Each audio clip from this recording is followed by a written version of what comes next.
Gather round, we got no gods to please. Saturday night, no sermons, just ease. Discussions flow like midnight breeze. No prophets here, just minds to tease.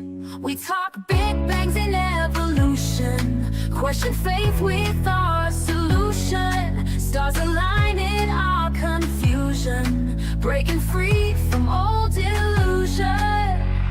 Join the fun, no need for trust. Dust to dust, we're stardust. No heaven high or hell to fear. Saturday night, we hold it dear.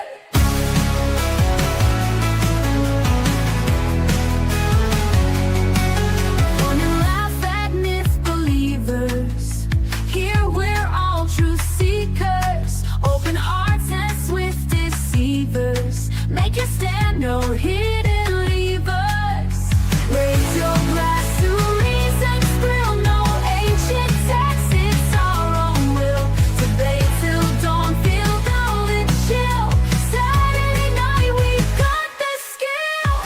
Echoes of a godless choir. Light the world, we spark the fire. Free our mindset to inspire. No holy walls to take us higher.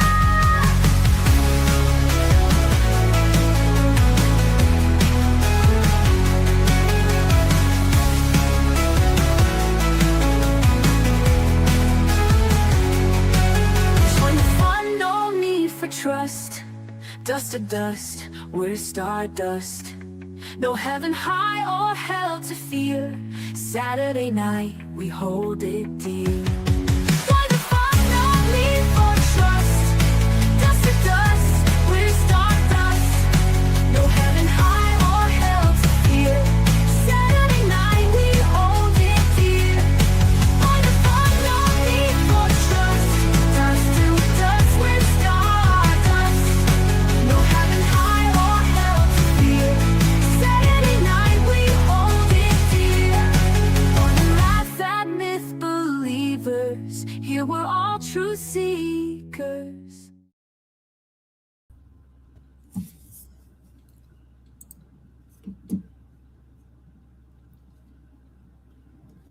And there it is. We are live. Yes, we're on a little bit of a delay. Thing is acting up. Okay. See if it catches up. Hello, everybody. Welcome to Saturday Night at the Atheists. We are a little bit shorthanded tonight. Mike said it'll be a long. Simos is off doing something else. But Scott and I are here.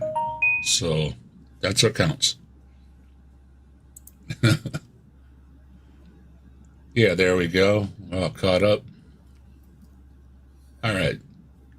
Hello, everybody. I'm a little bit off. Here we go. Yeah, I'm here this week. Feeling a little better. I went to therapy yesterday. I only had immunotherapy. I didn't have any chemotherapy. So, hopefully I'll feeling a little better. I'm still pretty tired, but got some new meds, and I'm on a thyroid med now that's supposed to pick me up by the rear end and give me a kick. So we'll see. Well, I want you to know I drove through 3 states to be here with y'all today. All right. That's dedication. That is. And one of those states was Oklahoma, so you know I suffered. Yes, indeed. Yes, indeed. I had I had a short but quick session yesterday. I was only there for 30 minutes, so Well, that's they gave me a little tiny bag of immuno stuff, and everything else I got a pass on. So I was only there for a grand total of a half hour. So that was cool. I didn't have to see the doctor or blood work or anything because I'd already had that. Austin's out there. I heard you lost a pet, and hearts go out to you. It's always tough. Hello, Ryan. Hello, Clara.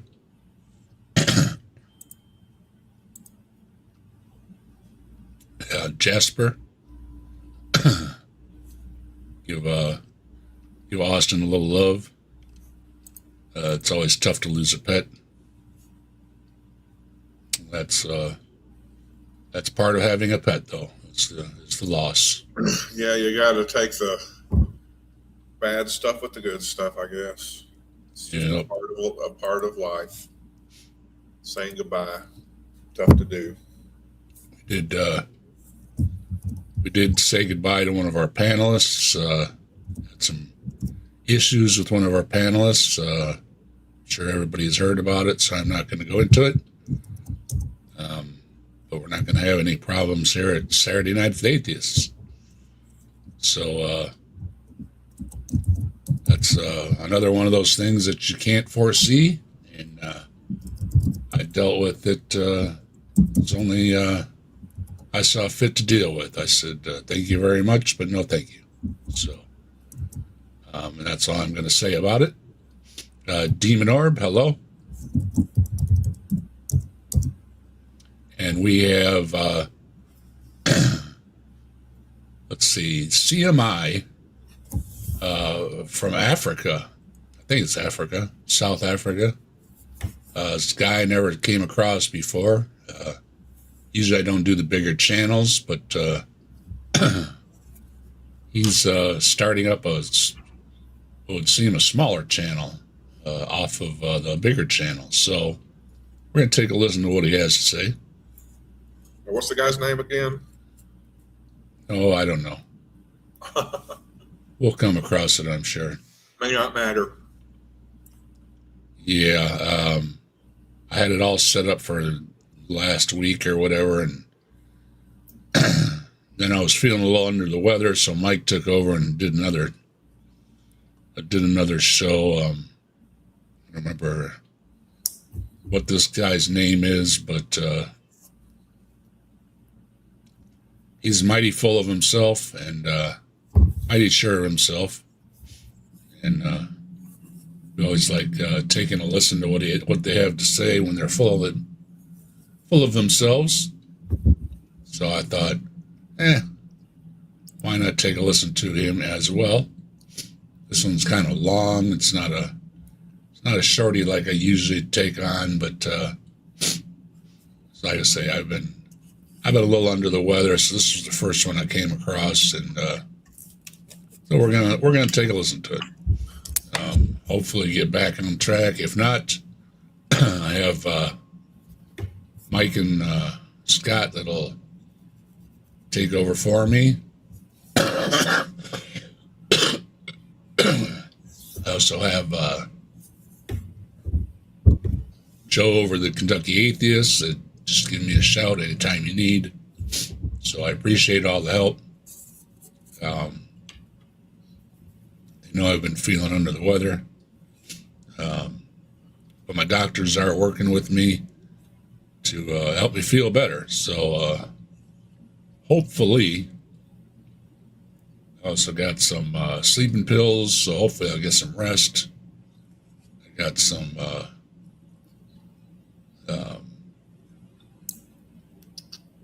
a whole bunch of pills. I can't remember all the names. They're trying to get me straightened out. I had a stay in the hospital last week, and I appreciate all the well wishes. I went in for a treatment, and they decided it was a good idea not to go to treatment and not to go home. So I spent a long weekend at the hospital checking everything out, getting my numbers good. Apparently my thyroid was messed up too. So I just had all kind of goofy things. they thought, and I thought it was a good idea not to go home with goofy numbers because I might be right back. So, come Monday, they checked me all out and excused me in the afternoon. My numbers were all either coming up or going down, depending which way they go. And so, for right now, apparently I'm okay. Just sick of being tired. Sick and tired of being sick and tired. Sick and tired of it. Surely am. It's getting old. But resting is good for you too, so I don't know if I should be complaining or not. But I'm gonna let this video play and speak for itself. And hopefully Mike will join us for you shortly. Scott will chime in with his 2 cents. And we'll do Saturday night at the Atheists one way or another.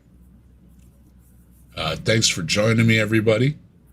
And again, thanks for all the well wishes and everything. Rimmers, hello.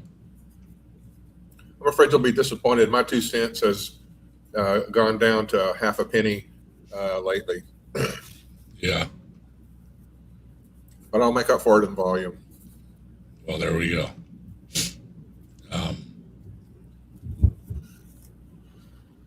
Let's pull this up, and we'll see what he has to say. Hello, Fred. And hey, there's Austin. Hello, Austin. Welcome aboard, sir. He said he's having some internet problems, so He needs to run to Starbucks quick. yeah, definitely. I He's made gonna the try work. again. There he is. There you go. There you are. Got my internet issues fixed, so I figured I'd jump up and join you. Yeah, it happens. Chime in if you can. If you're having problems, we understand. I just said this guy is from CMI, which is Creation Ministries International. I believe this is South Africa, which is interesting. Usually they're from Australia, I think. But we're going to see what he has to say. This is right up your alley, Austin. So, Well, before we start the video, real quick, let's remind the audience, Creationist Ministries International requires all of their spokespeople to sign a statement of faith agreement that says that all of reality indicates the truth of Scripture, and that they must interpret anything they find in reality as pointing towards the truth of Scripture. So they are not allowed to tell you, even if they sincerely think something doesn't point towards the truth of Scripture, if they want to keep working there. So their lives, their livelihoods, their bank accounts, their friendships, their relationships, possibly even their spouses and marriages, all of that depends on them telling you that reality indicates the truth of Scripture before they ever even look at the evidence. So that is the level of trustworthiness that these people have, which is to say very, very low trustworthiness. They've basically agreed to arrive at a certain conclusion before they even look at the evidence. So you're saying it's a rigged game, huh? Yeah, something like that. I mean, these contracts that they make their spokespeople sign, they're not really allowed to be, all that ambiguous about what they're saying with those contracts, because ambiguity in a contract benefits the party that didn't draft it. So they have to come straight out and say, no, you have to report that all of reality indicates the truth of Scripture. There wasn't much room for them to not, to be to equivocate about it, because if they equivocate about it too much, it's not actionable, and they can't curate their spokespeople. So, yeah. Austin was a little broken up at the beginning, just to reiterate what he said. All these creationist organizations have a statement of faith.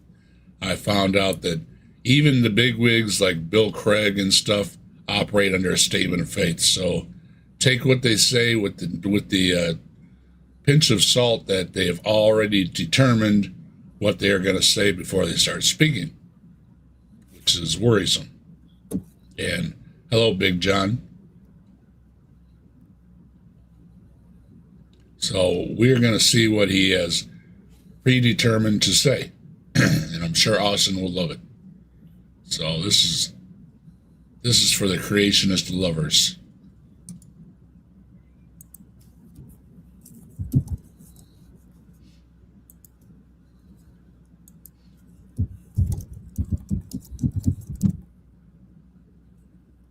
There you go. Peter Thanks for the warm welcome. LaRue. It's great to be here. It's great to be back. One of my colleagues were here a couple of years ago, but it's the first time I'm here. So it's nice to be here and come and share with you information regarding this topic of origins. Now, every time in South Africa I do this presentation at a church, I always think back to this little girl. She went to her mother one day and she asked her mother, "Mom, where do humans come from?" Her mother said, "My child, it is very easy and simple to explain. If you read the book of Genesis, it says, in the beginning, God created Adam and Eve, and that's where everybody comes from." Quite satisfied, the little girl went straight to her dad, and she asked her dad the same question. "Dad, where do humans come from?" Her dad said, "My child, it's actually very easy to explain. If you listen to what the world's leading scientists have to say about this topic, it's quite easy to see that we come from the apes and the monkeys, and over millions of years of evolution, we've changed now into human beings." Now, of course, when the little girl heard that, immediately she rushed back to her mum there in the kitchen and she said, "Mum, I don't understand. Why is it that when I ask you concerning the origin of humans, you say we go back to Adam and Eve, but Dad says we go back to the apes and the monkeys?" And the mum looked at her, she smiled, and she said, "My child, again, very easy to explain. You have to remember, I was referring to my side of the family, and your dad was referring to his side of the family." Oh, so funny. And again, I mean, they're discounting the great advancements that the apes have had. And if you take a close look at them, they are closely related to us. They have a lot of the same qualities. And, look at all the advancements we've made. And Yeah, we literally are apes. So, and what's so terrible about being an advanced species? We advanced. I mean, that's a good thing, isn't it? yeah, it's funny to me that he's saying point blank that the source of our belief is the Bible. Yeah. And the dad is saying, if you look at all the evidence, it says this.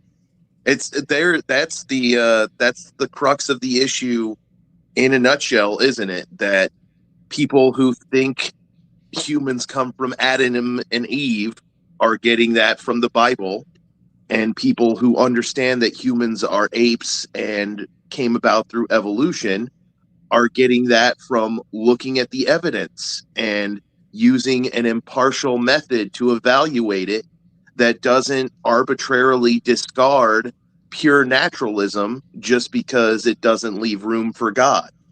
So, I mean, it sounds like Dad's way more trustworthy than Mom to me, because Mom is saying, this book told me what I think. I don't need to explore. I don't need to remain curious. The book already gave me the answer. Whereas the dad is saying, well, all these scientists have all this evidence that put together this model, and that model could change if we found better evidence. That scripture ain't never going to change.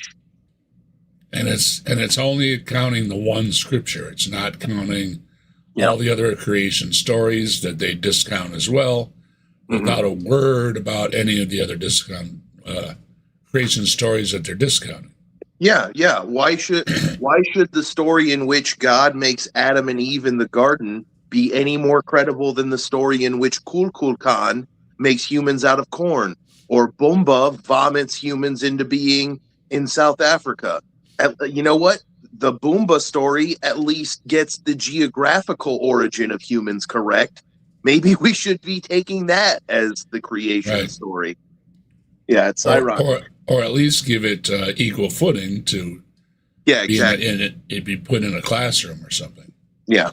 It's not like science teachers have other things that they need to do. Let's just, turn science class into a religious studies class and teach everybody about Kukulkan and Boomba and Atun Ra and all the other different, creation myths that have the exact same level of evidence as the Christian creation myth, which is just scripture says so.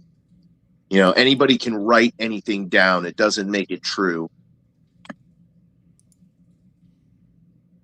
That's just to start things off on a lighter note tonight, but hopefully you can also see the seriousness in that joke. And it is that people have questions concerning the topic of origins. They've got questions concerning what the Bible has to say about it. For a second. Do you guys feel like dehumanizing, the vast majority of human beings on the planet is a way to start things off lighthearted?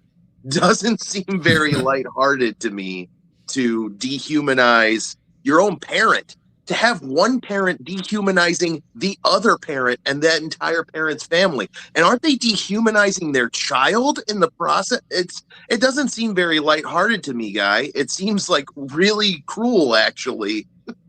Yeah. Well, and it's the same old. It's I'm right and you're wrong. All the experts are wrong, and some guy that talks on Sundays is right because he read a book. Yeah, it's even worse than that. It's saying that the experts are stupid. The experts are the ones who we wanted to find answers to these things. Why, he's asking why.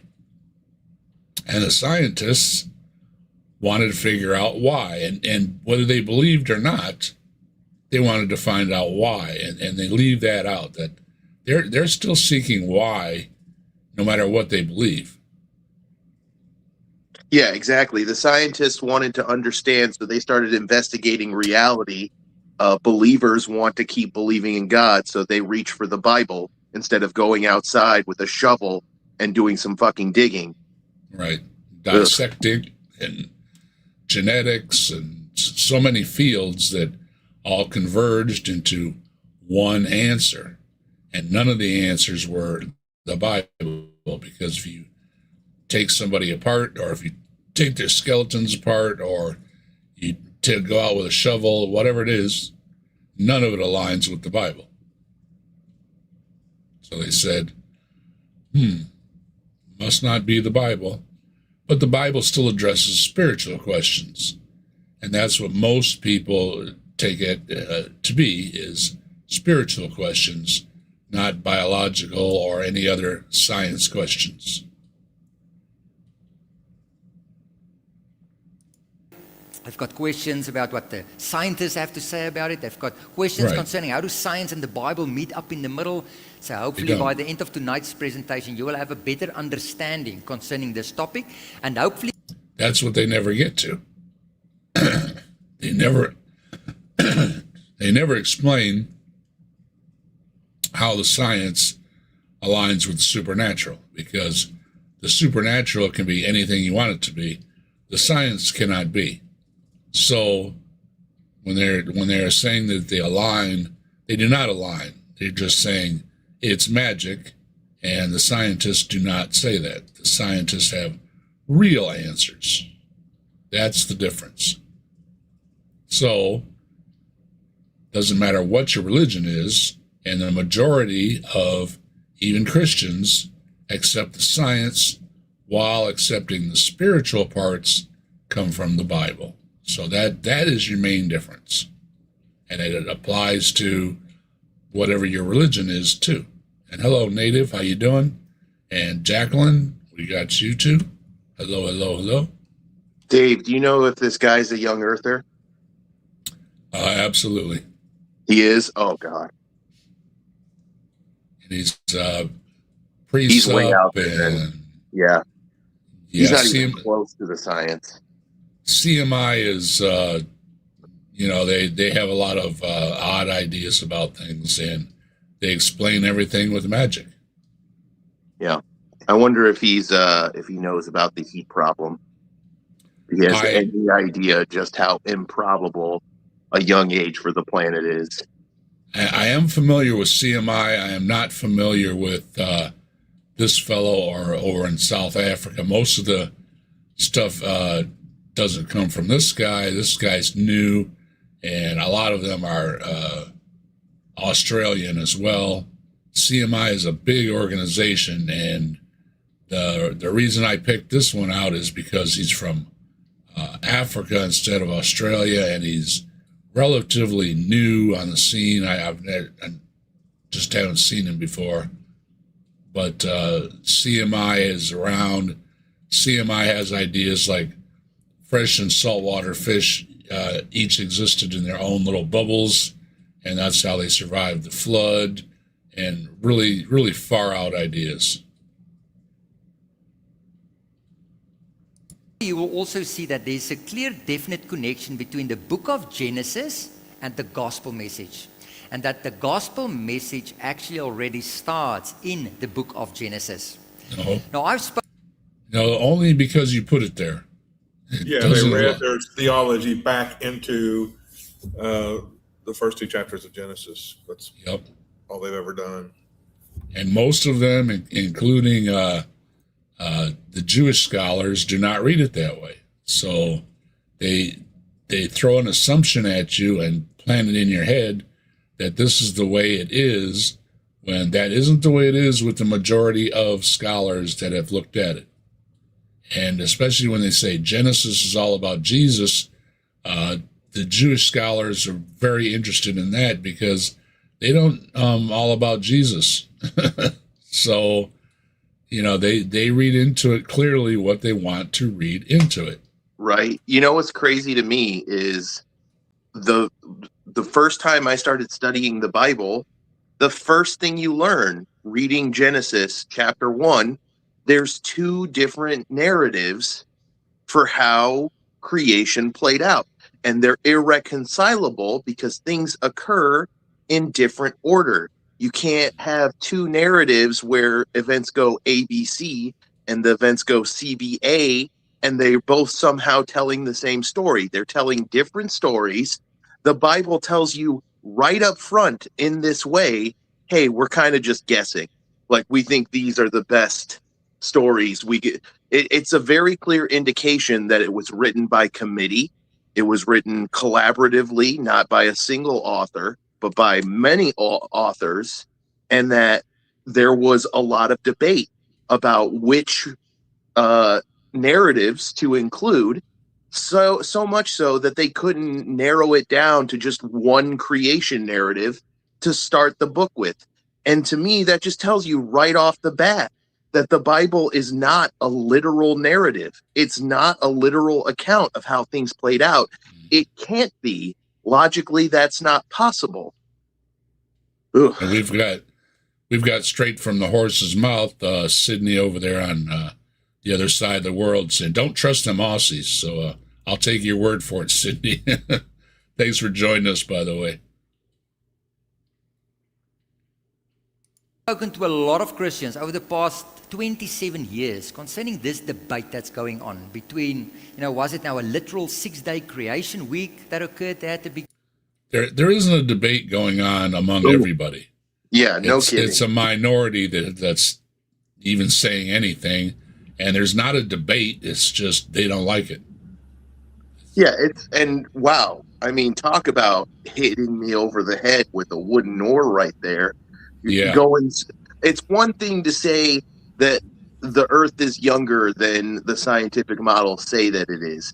It's another thing to say that it happened in a matter of fucking days. That's just mind blowing. It's like a story a fucking 5-year-old would come up with. Somebody who has no understanding of the amounts of energy, matter, and the length of the processes necessary involved. Like, to say that this could happen in a matter of days. When have you seen a mountain created in a matter of days? When have you seen an ocean created in a matter of days? When have you seen a beach created in a matter of days? An island, a volcano, a fucking atmosphere. It's so absurd to say that this entire fucking system that includes multiple examples of those things, multiple mountains, multiple islands, multiple continents, multiple oceans, that this all happened in a couple days. Get the fuck out of here. I'm sorry. Well, it's presented as science is making up lies, when a lot of these things were already known to be long ages, not exact, but they were known to be long ages long before modern dating methods. So the theologians had to accept long ages, whatever they were, long before modern dating methods. He just don't like it. And it's mostly the young earth creationists. There's most of the theologians accepted that, okay, it was a long time, and it never really affected what their beliefs were as far as a God or stories from the Bible, other than applying the long ages to them. So I don't see, and it's not in the books either. It's not specifically laid out that these were long ages either. It's just an interpretation by a few, and they push it and push it and push it. But when you corner them, they can't really give you a chapter and verse. Yeah, it comes from Usher. It comes from a bishop counting begats and using that to make an estimate. It was, the Bible never explicitly dates the planet. That's all Usher just counting the genealogies, which is not exactly reliable to begin with, but especially not with the biblical genealogies, because we know there's gaps in them. We know there's gaps in the lineage of Shem. We know there's gaps in the lineages of Levi. And so to use that as the basis instead of accepting all the evidence of slow geological processes and how long those take to build up into results is just absurd. Because, and you know what, it's ironic, because creationist evolution deniers, they will say that we are the ones who have faith, that we are the ones who are deceiving ourselves, that we are the ones who are presupposing our conclusion and manipulating our investigation to arrive at the presupposed conclusion. It's literally projection. That's exactly what they're doing. They forget it was the religious that were mostly what you would call the scientists that were out investigating these things. They were trying to get answers to their questions. When they want to take credit for all the good in the world, they'll talk about how scientists, Christians were scientists and we wouldn't have science without Christianity. But then suddenly, the scientists are just a big conspiracy when it comes to something that is against their doctrine of creation or first two chapters of Genesis. Very inconsistent. Very. And if you're creative and you're clever and you're imaginative, you can easily retain your belief in the Bible without thinking that the garden and the flood are both literal stories of actual history. But for creationists, there's this domino effect where if the garden wasn't real, there's no original sin.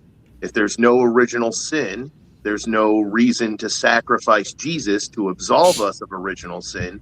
The whole theology collapses like a house of cards. Obviously, I think you can deal with that easily. You can just say, the garden was a parable. Original sin is not because of Eve eating the apple. That's just a metaphor. Original sin is because humans, separated themselves from God. That was the fall, not the Adam and Eve story is just a metaphor for that. But for creationists, it's like they're terrified of that domino effect. They're terrified that at the end of all those dominoes falling over, they're going to be an atheist and they're going to have missed out on a trip to heaven, or they're going to end up going to hell. And when heaven and hell enter the equation, all capacity to think rationally, to think impartially, to be honest with yourself just evaporates in an instant. The stakes become too high to follow the evidence where it leads, because in their eyes it leads to a trip to hell. Fred, thank you for the Australian books, Fred, dropping them in. And he makes a good point. Science lies, but inevitably it's science that uncovers those lies. Theism lies and never apologizes. That's very true. They never go back on what they take. And Fred, thank you very much for supporting the channel. I'm going to give you a rock. You rock, let's rock with the fire in our veins. Rock on till the skies, till the thunder and rain. All hail Bigfoot, the legend, the king. He walks among the shadows of wild spirits sing.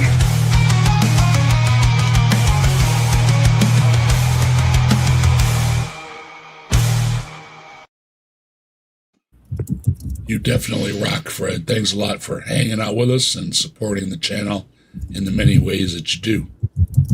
Here's a great example of what you're talking about, Fred. Deuteronomy 22:13 through 20 describes how when a man and a woman get married, if the woman doesn't bleed on her marital sheet, it means she has dishonored her family and should be buried up to her neck and bludgeoned to death with big fucking igneous rocks. And that is an example of the Bible being in deep, profound, distressing, incongruous conflict with reality, because the reality is that women don't bleed every time they have sex for the first time, which means a lot of innocent women got bludgeoned to death for no fucking reason. And we had to figure out that God's word was wrong and was in conflict with reality. Otherwise, we'd still be doing horrific stuff to innocent women. Never mind the fact that nobody deserves to be stoned to death for having sex before marriage in the first place. So, yeah. What are we looking at here? Who's this? Creation Ministries. This He's guy a South African. He's a South African who's going to tell us that Jesus made everything. And that evolution is a satanic lie, right from the pit of hell. He's trying to take Creation Ministries over into South Africa from Australia too. And I was saying that they are a big organization. I don't know how big they are in Africa though, but they do have a lot of. Yeah. Maybe you'll get your $180,000. So yeah, that's what I'm looking for. Yeah. Keep trying, Mike. Keep trying. Yep. If they don't hurry, the price is going to go up. Yeah. I mean, inflation and everything, never goes down. Yeah. And you know what? I have a similar offer on the table. If any of the creationist organizations want to pay me a few $1 million, I'll tell them how to solve the heat problem. Cool. There you go. So the offer's out there. I mean, every weekend we make an offer and we haven't heard back. So they aren't going to like my solution, though. I can tell them that. Right? Well, yeah, I can think of one that'll take about 2 minutes. Yeah, God fixed it. Sydney dropping some green, $5 Australian for no song playback, but Austin to hum it. So okay, here we go. You rock, let's rock, put the fire in our veins. Come on, real side to the thunder and rain. All bell Bigfoot, the legend, the king. If you want some red light, you're insane. Jesus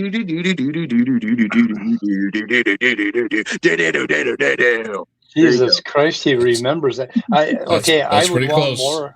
I'd want more than 180,000 for that.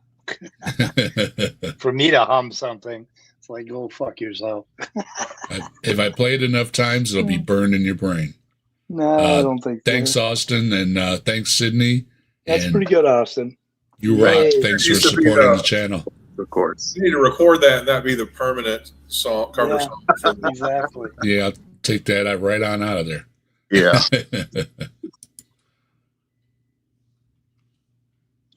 Beginning, or did God maybe create over millions of years of evolution? And usually most Christians tell me that, Peter, this is really not such an important topic to us Christians, how everything got started.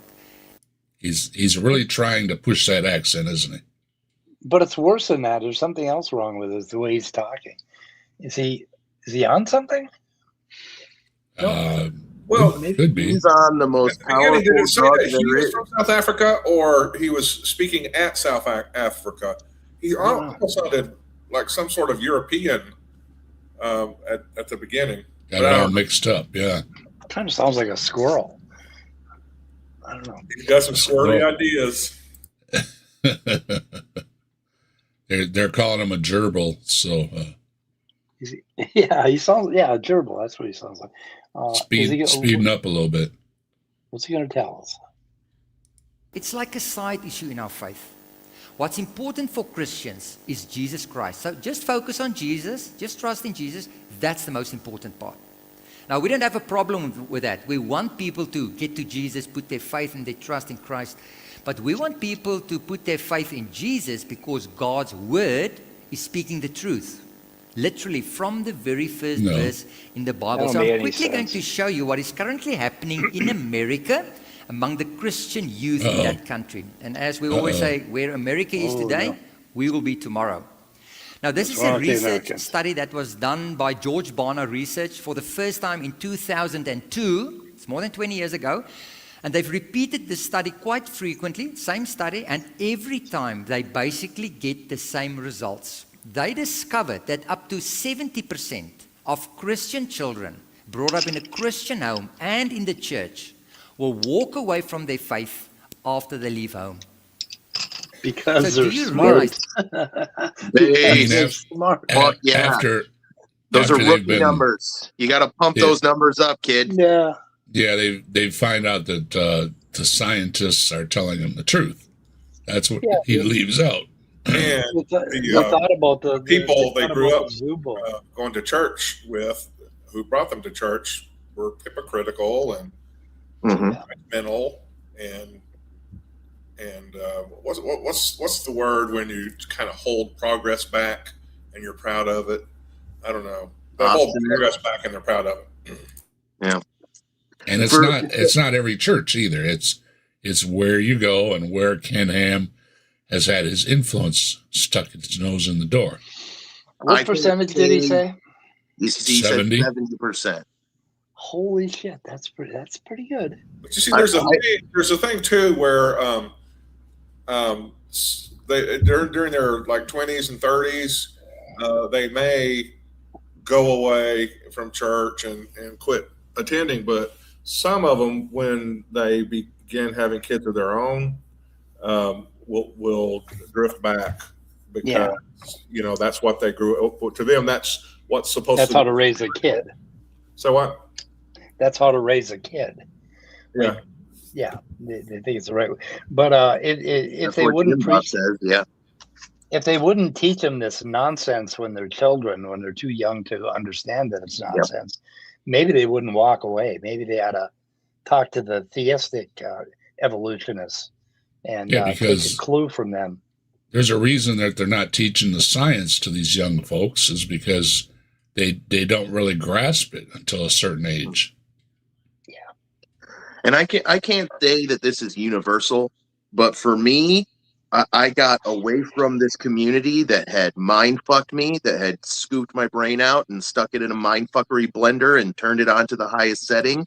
And then I got away from that community and I got real education. And I realized that this complex that I had built up that had made me afraid to investigate reality, it was all just a manipulation, that it was a manipulation to turn me into another good, brainless cookie cutter God zombie, just like the people who were mind fucking me. And I realized that I was in a cage. I had been put in this cage, and that the cage that I was in was completely illusory. There was nothing actually keeping me locked inside of the cage. All the chains, all the locks, all the bars, all of that was just, it was set dressing. The only thing that really kept me caught inside of the cage was fear. Excuse me. And this fear that I'm insulting God by not just accepting the story my pastors are giving me. When I finally had somebody who encouraged my curiosity instead of condemning it, who told me that there was nothing wrong with being open to non-scriptural interpretations of the evidence, that was all it took for me to get outside of that cage and finally see clearly the mechanics of what happens inside of the cage. They are literally mind-fucking these people, and they're doing it so that they never get too curious. Because if you get too curious and you start looking at reality, eventually you're going to find something that's in conflict with your religious beliefs, and they're afraid of what you're going to do when that happens. They're afraid that you're going to go with reality instead of going with scripture. And once you do that, they have no more power over you. And it insults all the other people that are not teaching this at church. It doesn't go on at every church, and I don't remember any of this stuff going on in the churches that I went to. So they are in a way insulting their peers and letting it go when they're telling them that they are wrong too.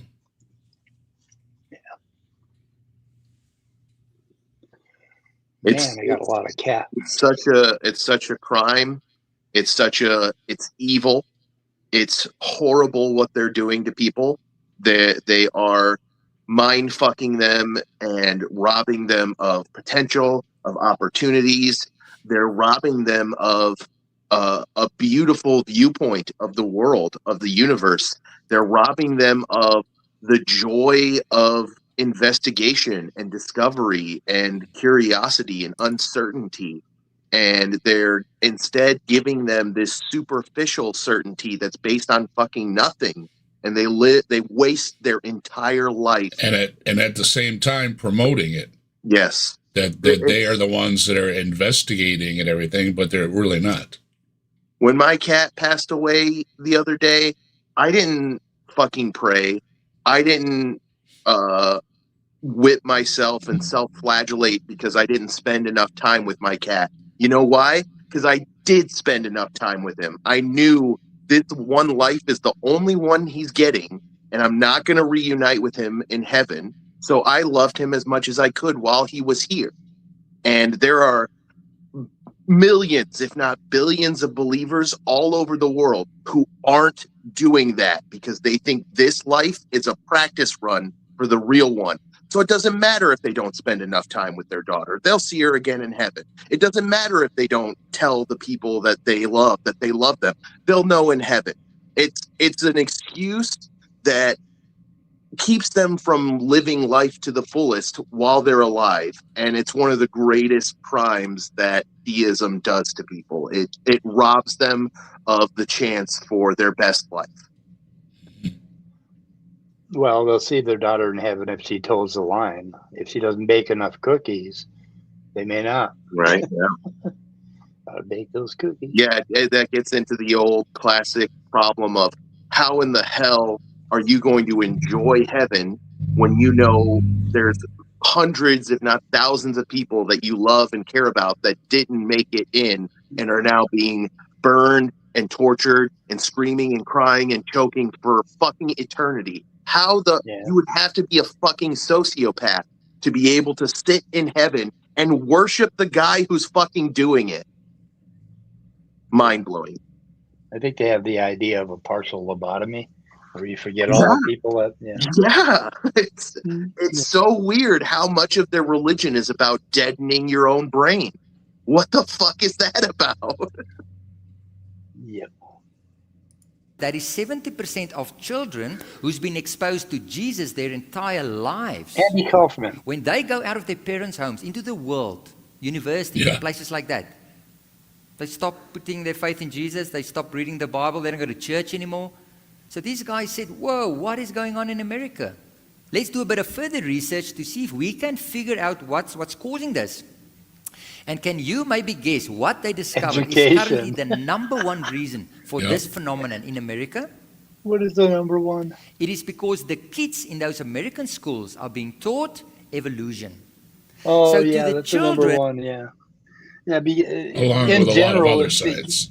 It's It because they're wouldn't getting be a the case fucking education. if you didn't fucking lie about evolution know. in the first place, idiot. Yeah. You're Don't the you one hate it when causing reality that wins out? problem. They're cutting they're doing it to themselves and they don't realize it. Exactly. Jesus Christ. Oh, yeah. The top reasons that the young people leave in the religion are the top reasons that Ken Ham pushes. He doesn't realize that he's his own worst enemy. And if he wasn't so obnoxious, I would say keep on going with it. But yeah, he screws with the minds of so many young people that it's really a shame. Oh, and their goddamn material that they're peddling for homeschooling, it is so horrible. You got to read some of the grade school science books and see what I mean. I have. Oh my God, it's horrible. I have. I grew up in Texas in a hardcore Southern Baptist community. I got those kinds of textbooks in my public school. I got a creationist textbook in my public school that said electricity is a miracle and a mystery, and we don't know how it works. They are just lying about things to find gaps to shove their God into. They don't. What's interesting? They have to know that they are lying about the electricity shit. That is just an obvious fucking lie. And the reason for the lie is also obvious, so they can say, well, we wouldn't know electricity wouldn't work unless God was there making it work. It's so fucking obvious. I went to high school in Texas in the mid-'60s, and at that time they were some of the best high schools in the country. They had an amazing science curriculum, and they were like 2 years ahead of Minnesota. So I had to work my ass off. It was 8th grade to get a B, basically. And well, you know why, Mike? You know what? Now they went to hell. You know what? You know why, Mike? You know what's a massive industry in Texas? The textbooks. No, petroleum. They're fucking drilling for oil out there. And guess what model helps you actually find oil? It's not the fucking young Earth model. It's the old Earth one. But I mean, so in some places, they're actually educating those people because they want oil industry employees, people that actually fucking understand the world and can actually accomplish finding oil. So in some places, it's good. My point is that they have really gone downhill since then. They were once good, and now they're kind of shitty. And it's all about religion and Republicans. Republicans, we can call them Republicans. Because the Republican Party is what we have right now. And it sounds like as if science has disproven the Bible. And not where? Chapter 1, that literal creation account. And then the kids think to themselves, okay, but if we can't trust the Bible in chapter 1, where can we start to trust the Bible? See, there he's setting it up right away. Is a literal. Well, if you take anything literal out of any religious text, it's going to shoot it down because they were not written to be literal. They were written to teach things, life lessons, spiritual lessons. Yeah. So if you take any parts of them literal, it's going to shoot them down. And that's what he's using against science. That thing about stoning women to death, that was a metaphor. That's a metaphor. Yeah. Genesis is literal. Like many things, it mixes metaphor, fiction, and fact. Like Spider-Man might have a chapter where fucking Barack Obama stops by, and Spider-Man has a conversation with Barack Obama. That doesn't mean that Spider-Man is real. That means the authors blended fiction and fact together. And that's exactly what they did with the Bible. They just can't differentiate the two. It's just a bunch of different forms of literature thrown together. Yeah. And then people not being aware of the differences in the context of 2,000 years ago, the context today, are just treating it like the wrong kind of literature. Yeah. Imagine ending up so far out there just because you can't differentiate between fiction and nonfiction. Yeah, like, and if science says reality is this way, you have to try to say, well, science is wrong and bad, and so it's only good if we agree with it, and that's just kind of a dumb way to approach reality. So I see, Dave, you're the only commenter on this video. Am I? What the hell? There's one comment, and it's you from 2 weeks ago. I was popular. You are. You're everywhere.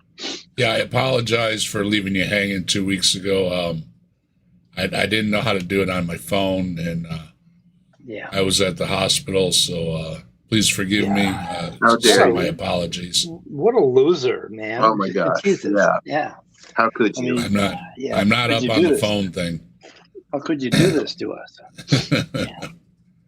It doesn't happen often, so I got 600 views. I got 600 views on that video. 601 now. So nice. Good deal. I picked up a bunch of subs, so yeah, I'm happy. People were tuning in either way. Yep. Yeah, I think I'm still sitting somewhere around 300 subs or something like that. I'm very happy with my number of subs. Like, if 300 people care enough about what I say to subscribe to my channel, that's just awesome. That's amazing. Well, I'm very grateful. It all depends if people are actually listening too. I mean, there are channels that have a lot of subs and very few views, and that tells you right there that they just subbed because the church said so or whatever reason, and they've never come back. So, as far as I know, I don't have them. Any fake subscribers. Yeah. All my subscribers are real peeps. Right. The Bible speaks the truth further on. And where does it start speaking the truth? And ladies and gentlemen, it is currently an epidemic in America how those kids are turning into atheists. You see in America... that's so happy. It has nothing to do with it. It has everything to do with you, but it has nothing to do with it. Your stupid religion. Just, Jesus, wake the fuck up. And this whole thing about, let's concentrate on Jesus. Well, why don't you concentrate on doing what Jesus said you should do, how you should live your life? Never talk about that. They just say, oh, no, you got to put Jesus in your heart. But you don't have to do what Jesus told you to do. Take care of your neighbor. Take care of strangers. Well, Mike, if you don't manage to do those things, you just put a couple extra dollars in the collection plate on Sunday, and it's all forgiven. It's all good. Yeah, 20% and you're good. Buy your way out. Yeah, that's why they've been taught evolution in those American schools for more than 60 years already. So that's basically 3 generations which have passed through that education system. And the way they use evolution, it's teaching biology. It's teaching how things are related. And I've put this question out to Hawaiian Shirt Guy and all the rest of them. What pages in a biology book? Quit saying evolution, because there are no evolution-only classes until you get to a higher level. Now, what is it exactly that you would have removed from the biology books? And there isn't anything. Where frogs and snakes and everything all line in are going to stay the same. So, except for when they lost their legs. But yeah, it's not what they want you to take out, Dave. It's what they want you to put in. They want you to put in all of this is glorifying God. All of this points to the truth of God. All of this points to the truth of my religion. That's the real agenda. It's not about changing the science that kids learn. It's about making sure that the science that kids learn doesn't harm their faith, that it doesn't reduce their belief in Jesus. And so you said they're adding words like evolutionist instead of biologist. Listen to the way these people use language. It's like something out of 1984. He's calling a religious belief an epidemic, like it's a fucking disease that's infecting people.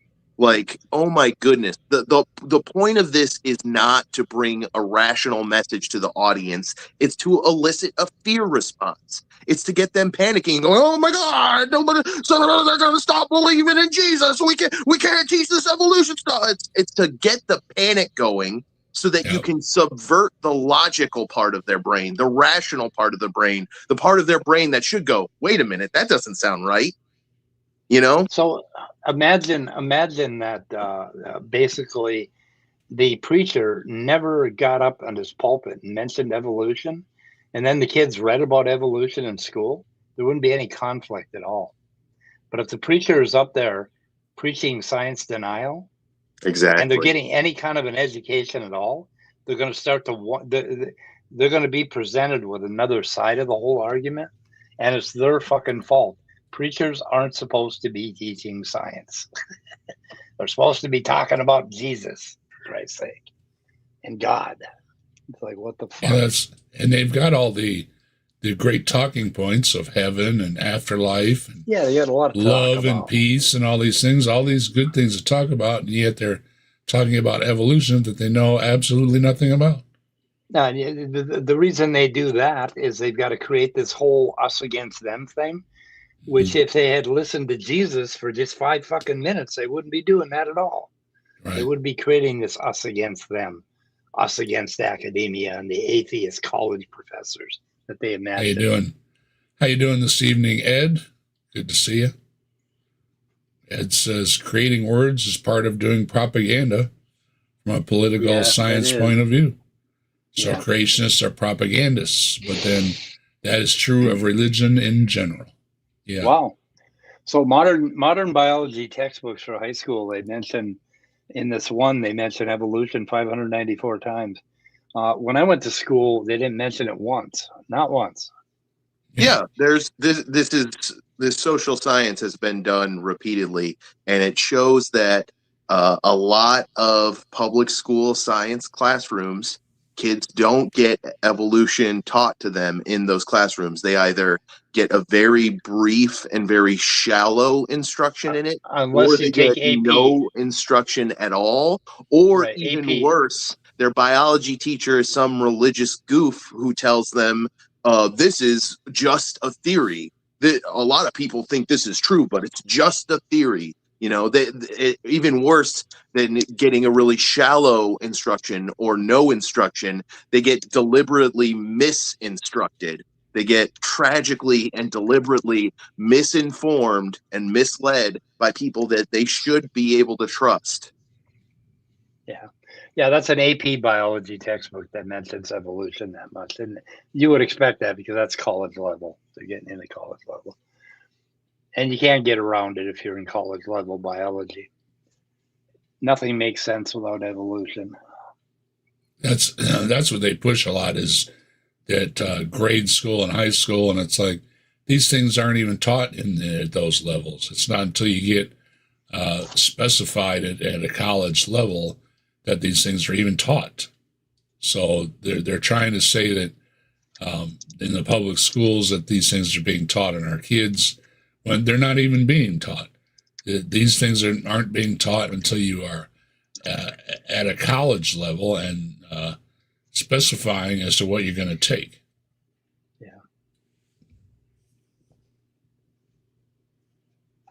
Here in South Africa, we're finishing up now with our first generation.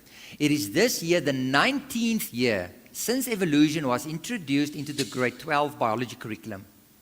So if we want to prevent that our kids go down the same road as those American children, it's time for us to act and do something about it. And get What There are it you gonna is. do? Oh, censor them.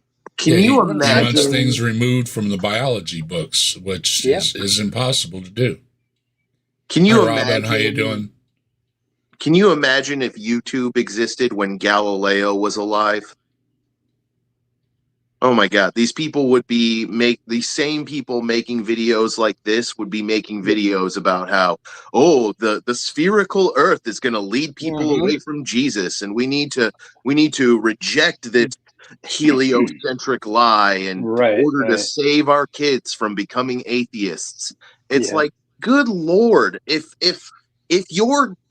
God requires, if the entry price for heaven is just being delusional and ignoring reality and not using your fucking brain, that's not really a heaven I want to go to. Yeah, and Ed was saying the same exact thing. Is they're not teaching evolution; they're teaching biology. And yes, Robin, thank you. I'm supposed to be feeling better. I wish it would show. But what I've complained about is side effects like being tired and stuff. And hello, Captive. Pixie, thanks for saying howdy. I'm still getting things mixed up a little bit. See? Hey, Robin, good to see you. Hopefully,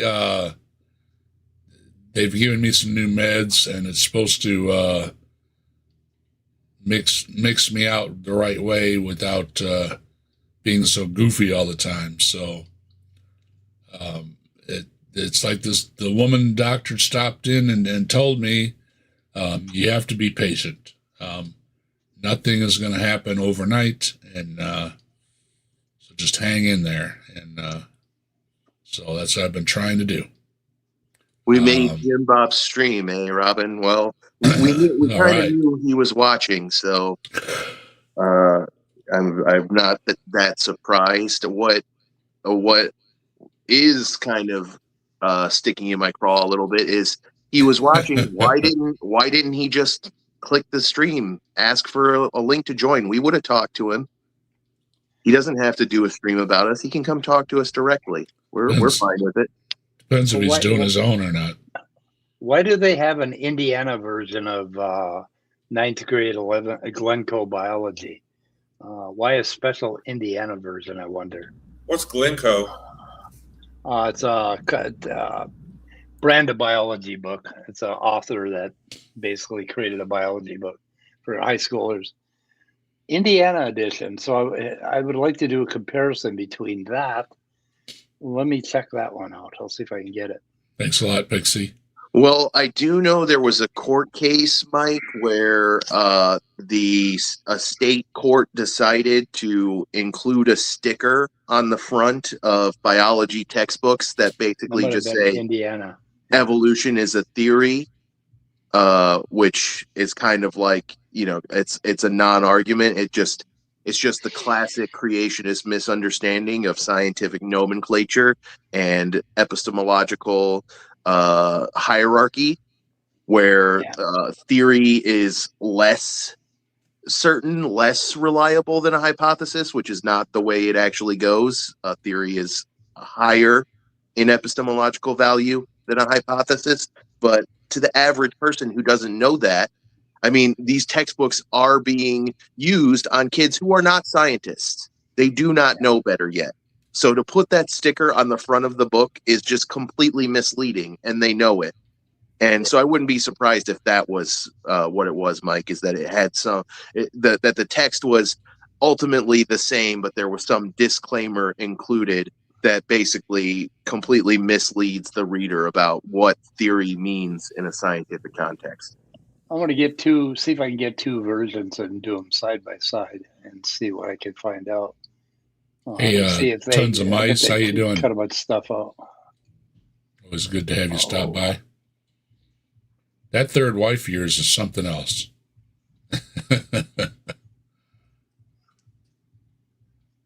Get equipped with answers concerning this topic of origins.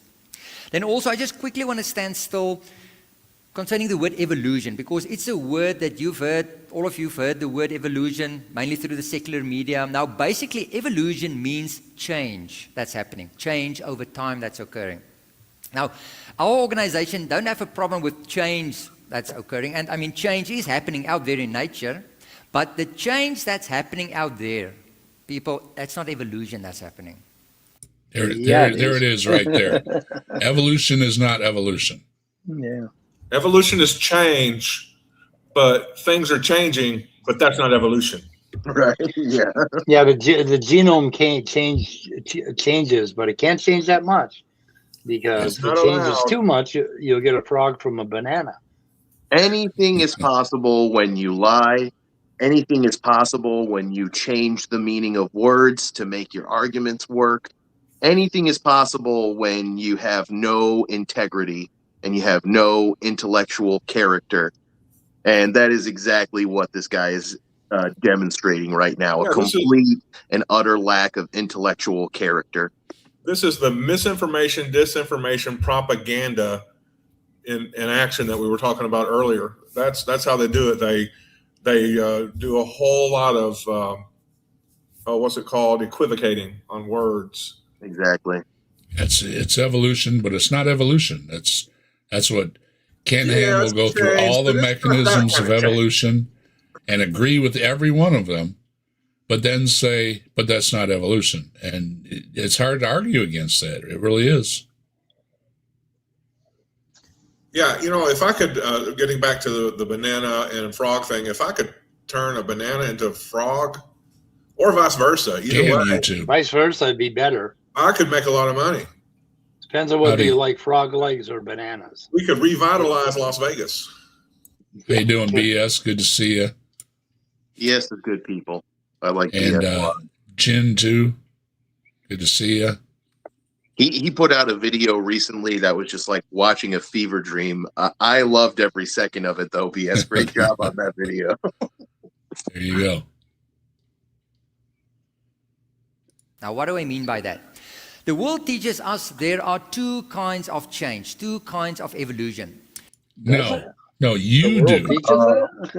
Science class doesn't do that. The first kind is known as change within a kind. No. So we don't have a problem with that. The kids know it as microevolution. That's, for instance, there at the bottom where you... No. Now, do actual scientists use the word kind? No. Yeah, it's and there's nothing wrong with taking one step versus taking two steps. You cannot differentiate, and Hawaiian Shirt Guy's been pressed on this. What is the difference between one step and taking 2, 3, 4, 5, 6 steps? There is no difference, and he cannot give a difference other than say, well, but there's a difference. Yeah, kind is what you might call a pseudo-taxon. It's a taxon that doesn't actually map to phylogenetic relationships. So, for instance, another example of a common pseudo-taxon would be fish. There's no such category of organisms that's called fish. There are species from over half of the major animal phyla that are called fish. You got cuttlefish, those are mollusks. You got jellyfish, those are cnidarians. You got silverfish, those are arthropods. So fish isn't a real taxa, and neither is kind. Those are both examples of pseudo-taxons. You might understand what somebody means when they use that term. I know what somebody's saying when they say fish. They're probably not thinking of a cuttlefish. They're probably not thinking of a jellyfish. They're thinking of something like a clownfish. Yeah, exactly. Yeah. But okay, smarty pants, what bit my worm then? Yeah. Yeah, I think you could also say that there's colloquial words for things, and then there's the scientific organization of words and meaning. What's great is, you know what the Bible calls a fish? A whale. And a whale is unequivocally not a fish unless you think Osteichthyes is a category in which all of those organisms are fish, which would mean humans are also a variety of fish. So either all mammals are a variety of fish or none of them are, whale included, and the Bible is shit at doing taxonomy. Well, that's like Fred says here. Fish is a generalization for ease of communication, not accuracy. And that's the thing. They take words out of context. There's the layman's use of the words, and there's the scientific use of the words, and they conflate them often, and it's just to confuse people. By fish, I think we mean actinopterygians and sarcopterygians, typically. And we came from the sarcopterygians. So we are still sarcopterygians. Yes, and that's all within the phylum Chordata, which is just one of many phylums that includes organisms labeled as fish, like the starfish in Echinodermata. And these are not everyday conversations, and they leave out, you're supposed to be in a science setting to use these certain words. Jim Bob was complaining about how ill-defined species is, that we don't have any really solid definition of species. Yeah. But what about kinds? I mean, do they have can they tell me what a hyena is? Is it a cat kind? Is it a dog kind? What kind is it? It's a cat dog kind. Yeah, cat dog kind. Yeah. A dog cat. Cat dog. Yeah, dog cat dog. Man bear pig. Dog cat. Like a man bear pig. It's a man bear pig. Super cereal, you guys. Yeah. Yeah. Watch out. Start breeding with a parent population of butterflies, and over the years you produce offspring, and they get more and more and more, and eventually you end there at the top with two butterflies that look different from each other. So definitely change occurred. There's change in coloration, maybe change in body size. There you go. But the key here is you started off with a butterfly and you ended with butterflies. What were you supposed to end with? See, they won't answer that. It's like Mike said, they won't give you these answers. Right? Yeah. If you dig into the fossil record, eventually you're going to reach a point where there isn't a single butterfly fossil anywhere to be found. You'll still have arthropods, which is what a butterfly is. It's just a form of arthropod that hasn't evolved into existence yet when those fossils were being deposited into the earth.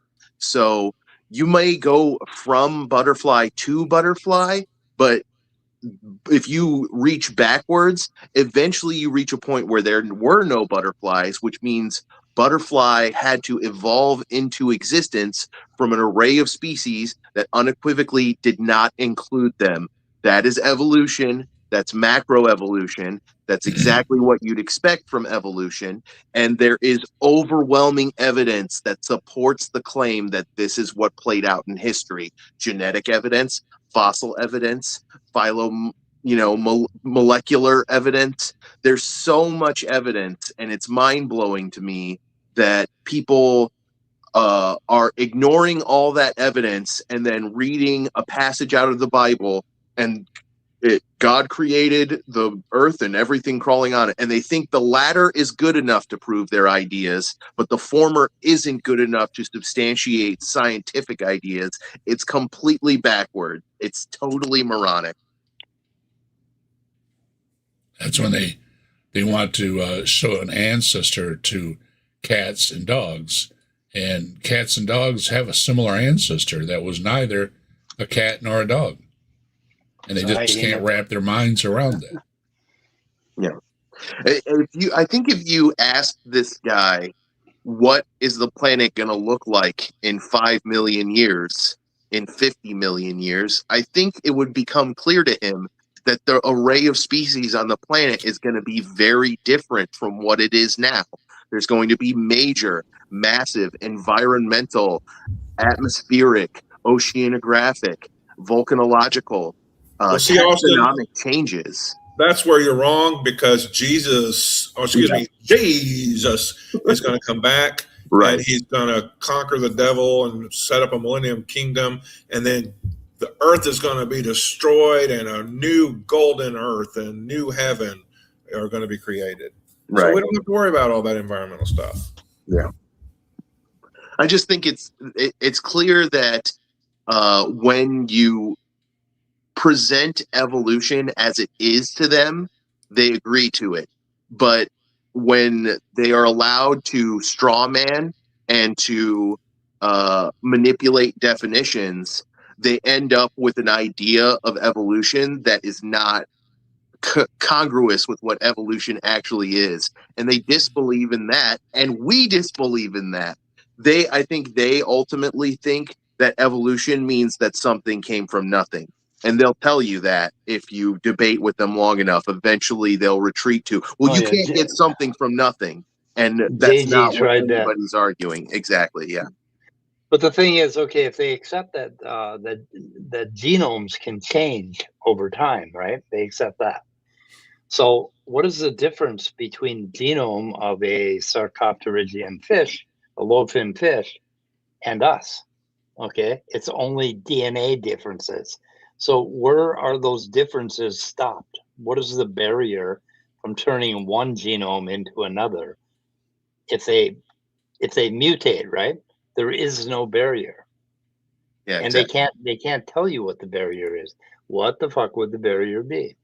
Well, we could tell them a little bit about the barriers of natural selection, but that we don't want to introduce too much for them because it'll break their little brains, their little chipmunk brains. They'll tell you the barrier is irreducible complexity, that everything has to be functional at each stage, and that's and what is functional? That word bothers me too. It has to be 100% functional. It's like, of course it's functional. It's alive. It does something. Yeah. Does something in the thing's still alive. It means nothing. Yeah, it wouldn't even exist if it weren't functional. You need an entire population of functional organisms to have an individual. So yeah, it's a nonsense question indeed. So it's still the same kind of a creature, not a different species, a kind, because that is what the Bible teaches us. 10 times in Genesis 1, God says He created the creatures according to their kinds, to breed according to their kinds. That's why we will always see that dogs will give you dogs, cats will give you cats, right? Right there. Dogs and cats were not always dogs or cats. So you don't know what you're talking about. And it's given disinformation. Rhinos will give you rhinos, kangaroos will give you kangaroos. So no problem there. The problem is that the world is teaching our children that if you give this process just enough time, just give it millions of years, you can change one kind into another kind. And this is so-called macroevolution. Okay, pause it. This is the most annoying fucking thing you evolution deniers do. Stop this shit. It's so fucking annoying. Oh, if you just add millions of years. No, it's millions of years of a process. It's you're not doing the entire fucking equation. There's a mathematical equation here. You're only looking at the first product. You have to multiply it by the second product or you're not being honest. We're not saying just millions of years or just change makes it happen. It's millions of years of compounding changes. Oh my God, stop being so fucking dishonest. It drives me crazy.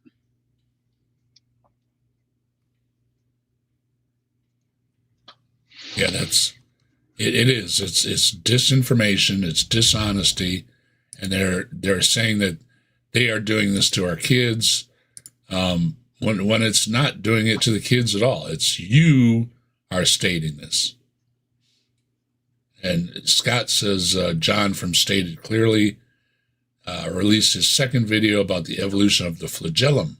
I saw that. Yeah, that's one of Mike and I's favorite is when they bring up the flagellum, that there are so many ways of having a different type of flagellum that there is no right kind or wrong kind or right type or wrong type. It's what gets you from point A to point B. Yeah. Here's the link to the first video in the chat. Yep, and he's got 2 of them out now. He just came out. I think he's going to come out with one every Friday, I think, or something. Not sure. Yeah, we've discussed before that You don't need almost all the parts of the flagellum motor for it to work, as to what works for that specific species.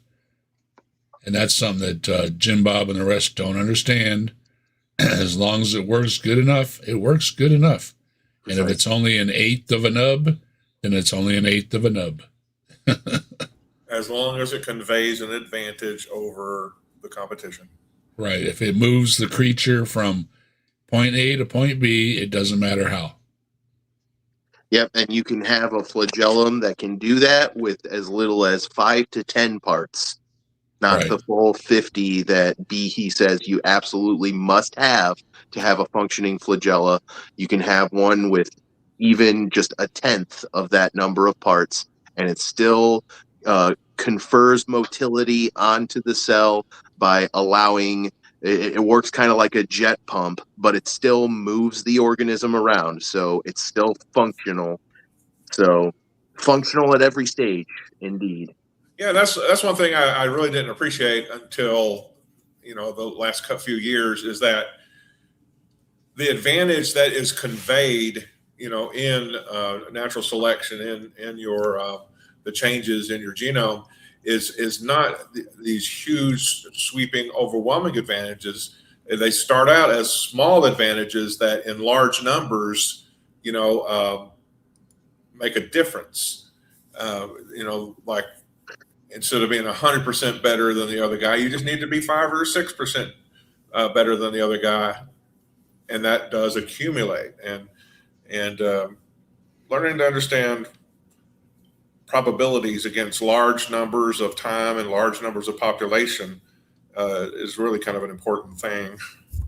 You know what that reminds me of, Scott? It reminds me of the peacock, Darwin's most hated animal. He loathed the peacock and wrote about it in his diary, about how every time he looked at it, it made him feel sick.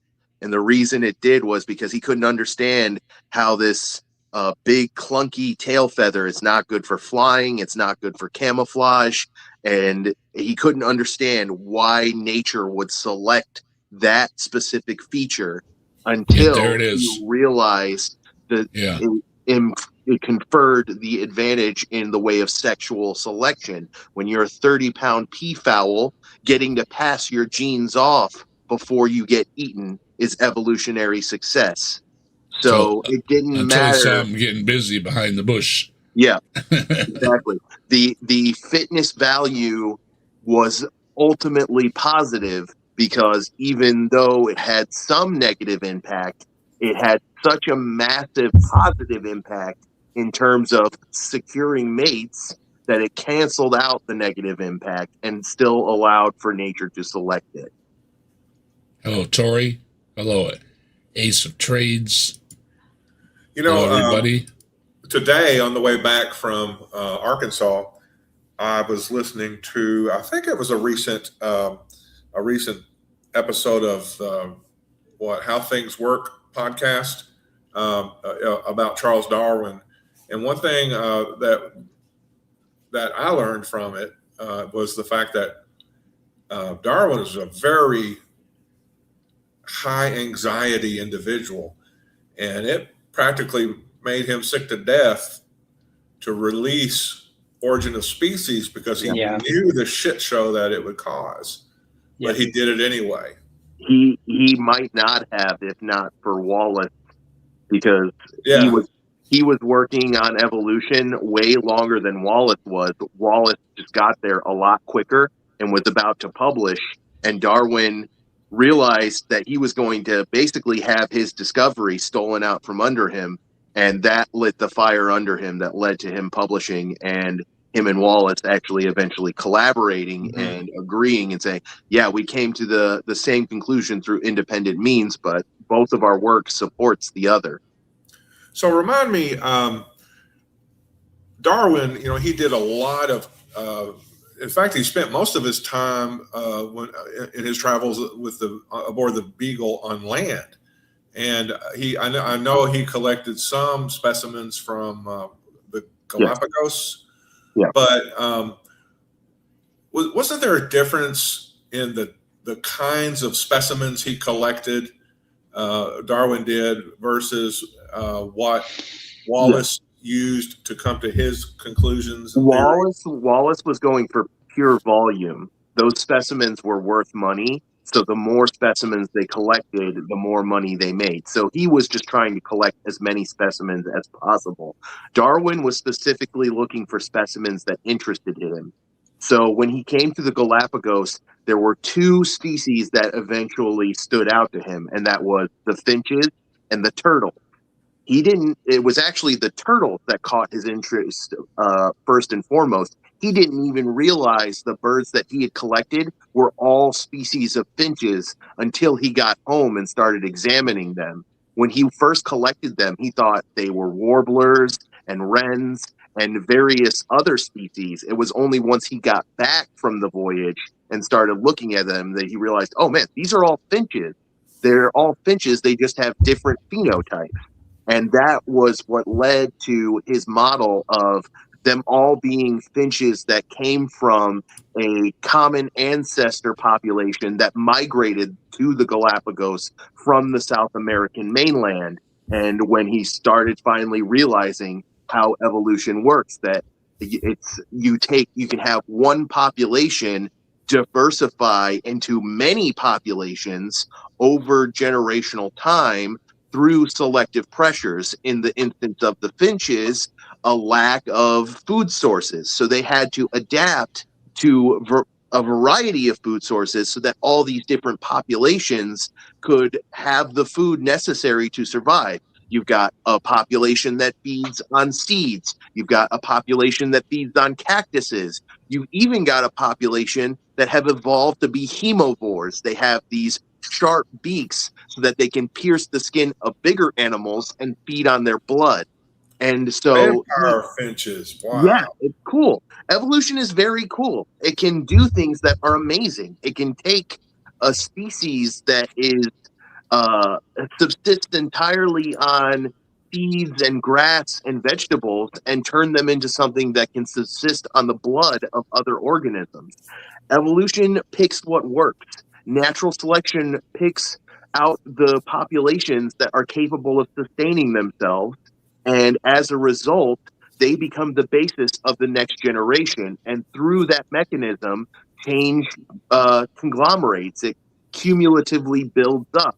And through that process, we can end up with a diversity of populations that all have common ancestors in a population where there was no reproductive barriers between them. So how did Wallace's approach differ from Darwin's? Like he was collecting large volumes of fossils, trying to, I guess, sell them because he wasn't a rich a noble or whatever.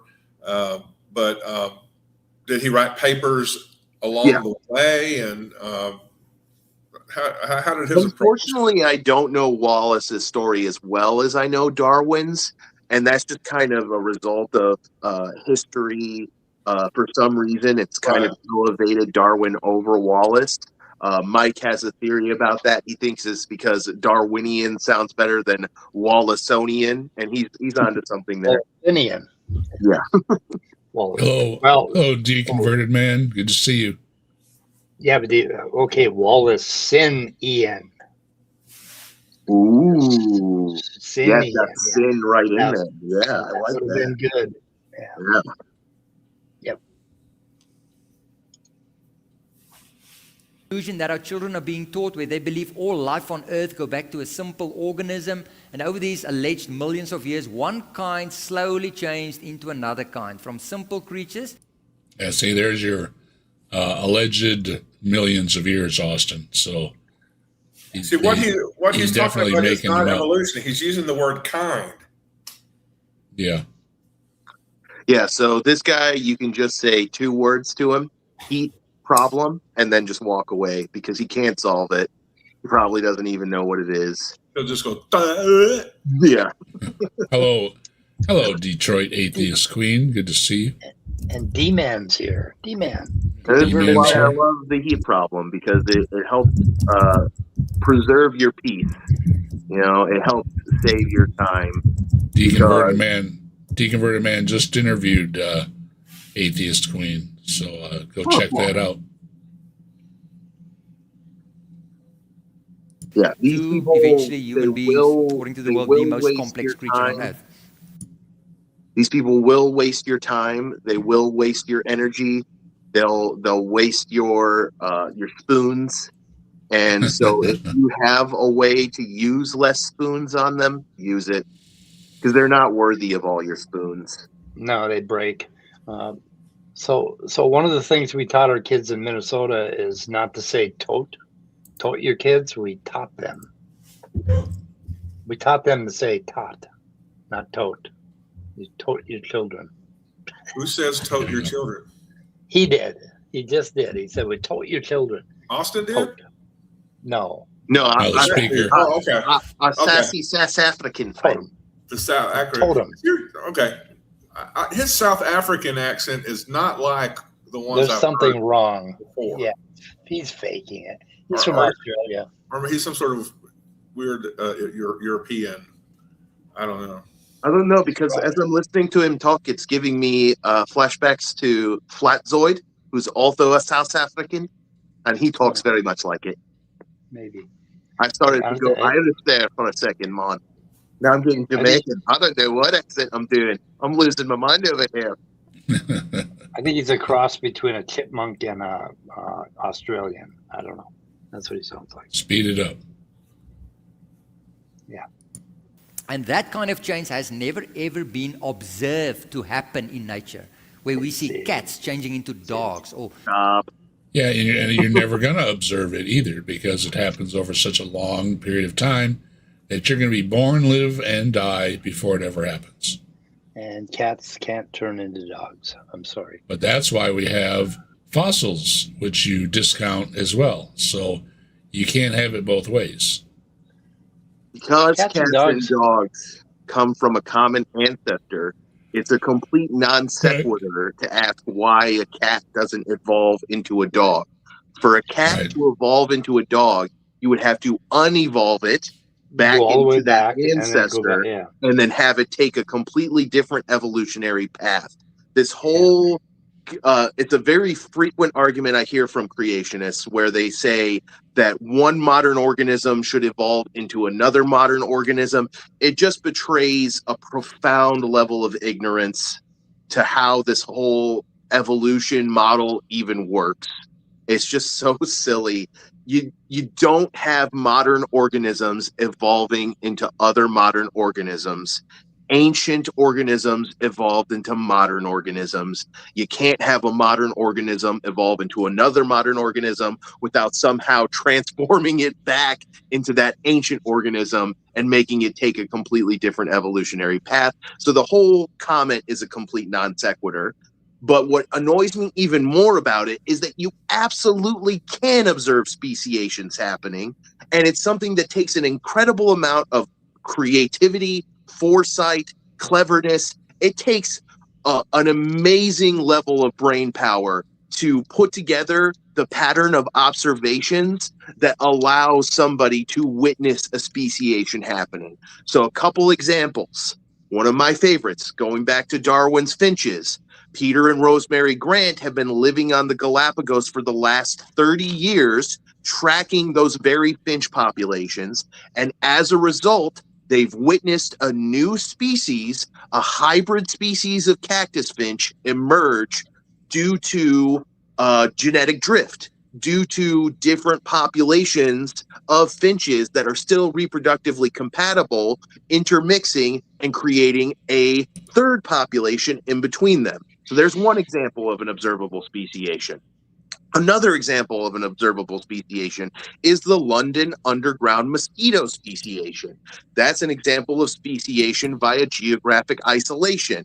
Those underground mosquitoes got isolated from the above ground mosquitoes, adapted to new food sources, experienced massive phenotypic changes, and now are selectively sexually separated from each other. They have the prezygotic barrier that they will not select each other as mates because they've changed too much. Another example of observable speciation was off the coast of Norway and Sweden when nutrient levels in lakes plummeted due to pollution.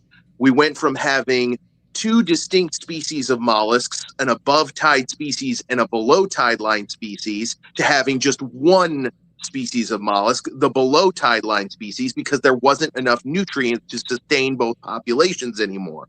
Once laws against pollution were put into place and nutrient levels in the lakes started to rise, scientists anticipated that at some point, once those nutrient levels were back where they needed to be, we would see two populations of mollusks again, that there would be an above tide population as well as the below tide population. We predicted it, and then we watched over 30 years as exactly what we predicted happened. One population of mollusks became two populations of mollusks, separated by niche partitioning. There's so many examples of observed speciation. To say that it's not good enough because you didn't see a clownfish become a fucking condor. It's like, oh my God, what should be good enough is all this observable change that we can see happen, and then all the clues of the cumulative change that happened over the past, we can observe through the evidence it left behind. Frustrating. Easy, Austin. Indeed. Yeah. Frogs changing into fish or whatever. So that's why we as an organization is against that kind of change. But unfortunately, macroevolution, evolution, it's all our children and grandchildren are currently being exposed to at school, at university. No, it's the disinformation you're giving out. Evolution is evolution. Again, there's no difference between one step and two steps. As soon as you can show me the difference, let me know, but you can't. Then they come home in the afternoons, then it's the secular media. Organizations like National Geographic, Discovery Channel, it's very pro-evolution. Oh, yeah. He's going to pick on Nat Geo. It's like, oh my God, the kids are watching porn. Yeah. They got Nat Geo on. How dare them watch Nat Geo, right? Yeah. Oh my God. Illusion, radio stations, news outlets, movies. It's just the one side of the story they're being exposed to. And our children are sitting at home thinking to themselves, we're nothing special. We're just accidents of nature. No, we are something special. That's what you miss out. And I pointed out earlier, it is special that we evolved from simpler life forms. That is incredibly special, that we specialized to know certain things and to do certain things and to have evolved certain appendages and languages and thoughts, and these things are all very special. You're taking away that it isn't special. It is very special. Highly evolved animals, highly evolved apes. That's basically all we are. But do you know what is the take-home message that gets stuck with the kids? The Bible isn't true. You can't trust the Bible. The Bible has been disproven. The Bible is full of lies. That's because you see, people it don't has always been, realize that there is actually an alternative to the theory of not really, and it is true or false doesn't really matter with a religious book, because it's the symbology, the message, what gives people hope and a sense of community. Those things can't be true or untrue. But when you look for facts about the world, you begin to realize that the worldview being presented by the writers of the Bible is not borne out by scientific fact. And that's just reality. Get over it and adjust. He doesn't like things being presented to him. That's his problem. Hello, John. How you doing? And his comment about a highly evolved ape. Apes are highly evolved. Like chimpanzees are highly evolved apes. We're highly evolved. And apes. that's good. Yeah, he's trying to discount it. Ape, right? It's like, what does he mean, highly evolved ape? He's imagining somehow that we came from chimpanzees. And it's like, and we got more highly evolved. It's like, nope. It's not that phrase highly evolved is very misleading, because It's bullshit. His own words, evolution just means change. So you're just saying it's a highly changed thing. Right. Highly changed thing. Changed from And that's generations somehow bad. Yeah. And why is that bad? A common ancestor it's way more less changed. highly evolved. Yeah, it's way more changed than a trilobite, right? Yeah. Like the difference between a trilobite and a modern isopod is pretty small. It's mostly the size. If trilobites had survived, then they would be highly evolved trilobites. Exactly. But I think what creationists like this guy do when they talk about highly evolved, they sneak in teleology. Highly evolved means better, smarter, better designed, capable, and that's what makes them so mad, is because it does take away our specialness in some ways, because we're just the latest in a line of quote unquote models that that have certain features that help it to survive. It's nothing. It's not a compliment to say you're highly evolved. It's just like saying, well, this globe is highly rotated. It's just not something that can be a compliment or a good thing. It's just a fact. And he's trying. They try to make highly evolved into some sort of special status. Right. He has an orthogenic view of evolution. He thinks evolution is working from an imperfect organism towards a perfect one, and that's not what evolution is. Man is superior. Yeah, they always Jim Bob's always asking for that too. Where's the direct line? And there isn't one. It's whatever works. Yep. It's called biblical creation. But unfortunately, not a lot of people are currently being exposed to this kind of information, the things that you are going to hear tonight. So that's where our organization fits into the picture. Creation Ministries International is a faith-funded non-profit organization. We currently have 7 offices around the world. And primarily, we're an information ministry. So No, you're not. You're a disinformation. There's a difference. You're not giving information, you're giving disinformation. Opposite. We produce information to help people to defend the authority. Yeah. To yell people? What he's actually doing is he's training and coaching other science deniers on how to misinterpret or reject evidence that goes against their scriptural worldview.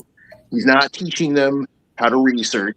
He's not teaching them what science is. He's telling them, hey, if somebody tells you evolution is real, here's how you convince yourself not to listen to them. Here's how you can convince yourself that what they're telling you is not valid. It's the main thing they're doing is coaching and training other Christians on how to keep evidence from entering their worldview, from getting onto the map they're constructing of reality, because if it does, then they might get too curious. They might start questioning other parts of the Bible. They might start questioning the Bible itself in general, which is what happened to me, and it's happened to many. And it doesn't help when you go to another religious text either, because you get the same questions. Authority and the accuracy of scripture from the very first verse. And we get the information we produce into various resources like books. And the resources are there that people will get a hold of it for themselves and equip themselves with answers. Specifically, parents. Because just think of it, if parents are equipped with answers concerning this topic of origins, they can in turn go and equip their children, later on their grandchildren, and show them what's written in the Bible is the truth, and we can trust it. And that is actually what the Bible commands us to do. In 1 Peter 3, verse 15, there it is. It says, always. And see, and there's the problem. It's not giving you evidence, it's just giving you orders. Always be prepared to make a defense to anyone who asks you for a reason for the hope that is in you. So the Bible says we must be ready to give answers. Yeah, just don't be ready to give answers. Be ready to block people. I've been down that road. They don't have answers. Never do. people ask us questions concerning our faith. Now, one of the main resources we have is, of course, our website. Very easy web address, as you can see here at the bottom. It is just creation.com.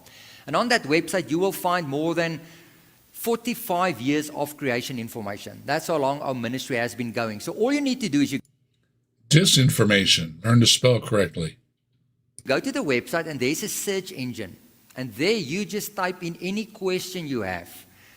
Where did Cain get a wife? Where do all the different races come from? Where do dinosaurs fit into the Bible? How do these radiometric dating methods work? Anything you can think of. You just type it in there, and then you will see we've published over 16,000 articles over the past 45 years addressing these kinds of questions we've received. And those articles are all You know what I free. want to do? So you can go and read.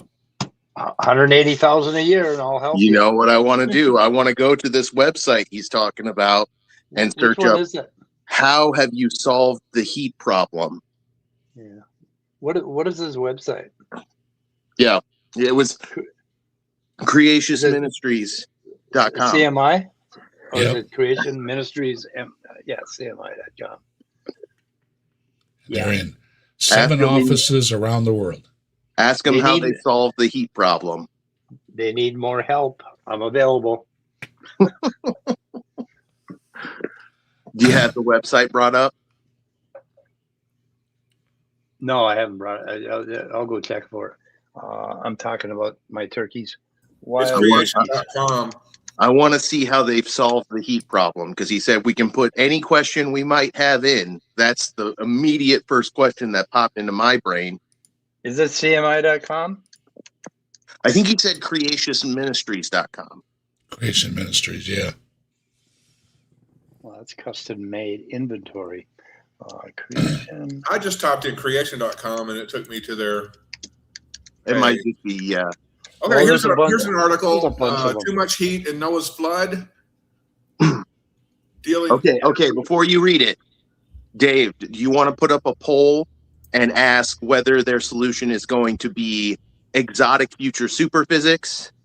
Is it going to be? Is it going to be a deceiver god, or is it going to be You just need a miracle? big enough ice cube, large This enough ice website cube. really sucks. Oh my God, does it suck?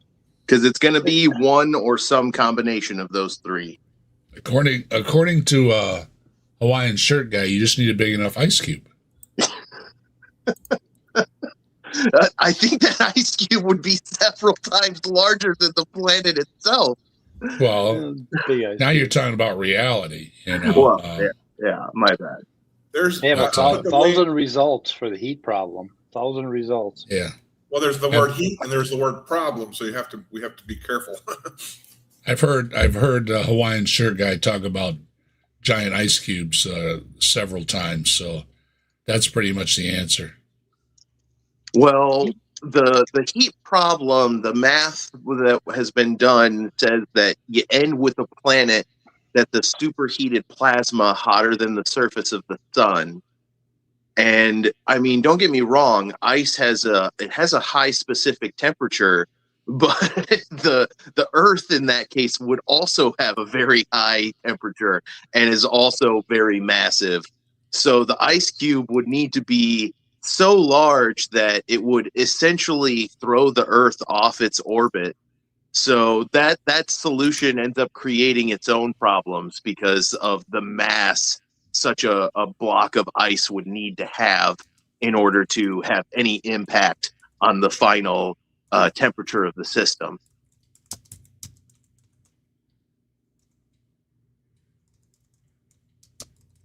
.65 octillion calories. The temperature of the water on Earth would be 2,700 degrees centigrade.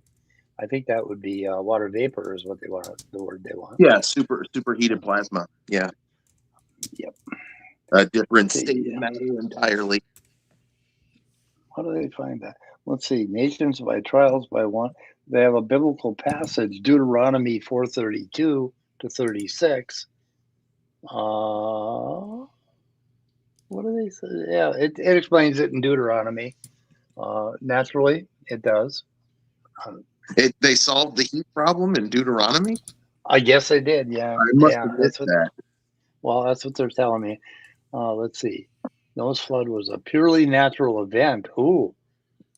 Wow, that's quite a claim. First, the biblical evidence. Oh, biblical evidence casts doubt on whether it was a purely natural event. Okay. I don't think it, which is fair. I mean, think about it. It definitely wasn't a purely natural event. Yeah. But God put his finger down, and his finger was really cold, and it was like it acted like a giant super. Okay. So miracles. Super cold. Yeah. Yeah, they solved the problem with miracles. It's not really a solution. Yeah, well, that's what they do when they can't solve it any other way. Yeah. There you go. Do they have a solution besides a giant ice cube? I don't think they do. In fact, 1 million years worth of nuclear decay. Let's see here. Oh, accelerated nuclear decay. So they're going with super physics. They're just shotgunning it. They're just putting all the possible solutions out there, huh? Yeah, they kind of are. It's the Futurama solution. They just need bigger ice cube. Yeah. Okay, they refer you to another article. Historical Science and Miracles is the article they refer you to. So we'll have to go look at that. Flood models and biblical realism. Oh, well, could go down a big rabbit hole here. Interesting. So maybe they're going with my solution to the heat problem, which is there is no heat problem. And don't have one. They just think the reason there is no heat problem is something completely different from what I think the reason is, which is because I think the reason is the Earth is not that young, hence no heat problem. Yeah. They told Erica there's no you're mud gonna problem get fired either. if you say that, Austin. Yeah. You're gonna get fired. Yeah. Erica brings up a good point. If you ignore the heat problem, you're still ignoring the mud problem. I mean, everything's, soak your yard with a hose and then wait for it to dry out. It takes a while. Yeah. It's a matter of time, whether they think time is a bad word or not. These things take time. And that one also doesn't work even if you accelerate the rate of drying, because if you do, you get cracks, and there's no cracks. These guys, somebody needs to go tell them that a sedimentary rock is not dried mud. Yeah. Dried mud is different. Oh, I gotta go. I'll be back. All right.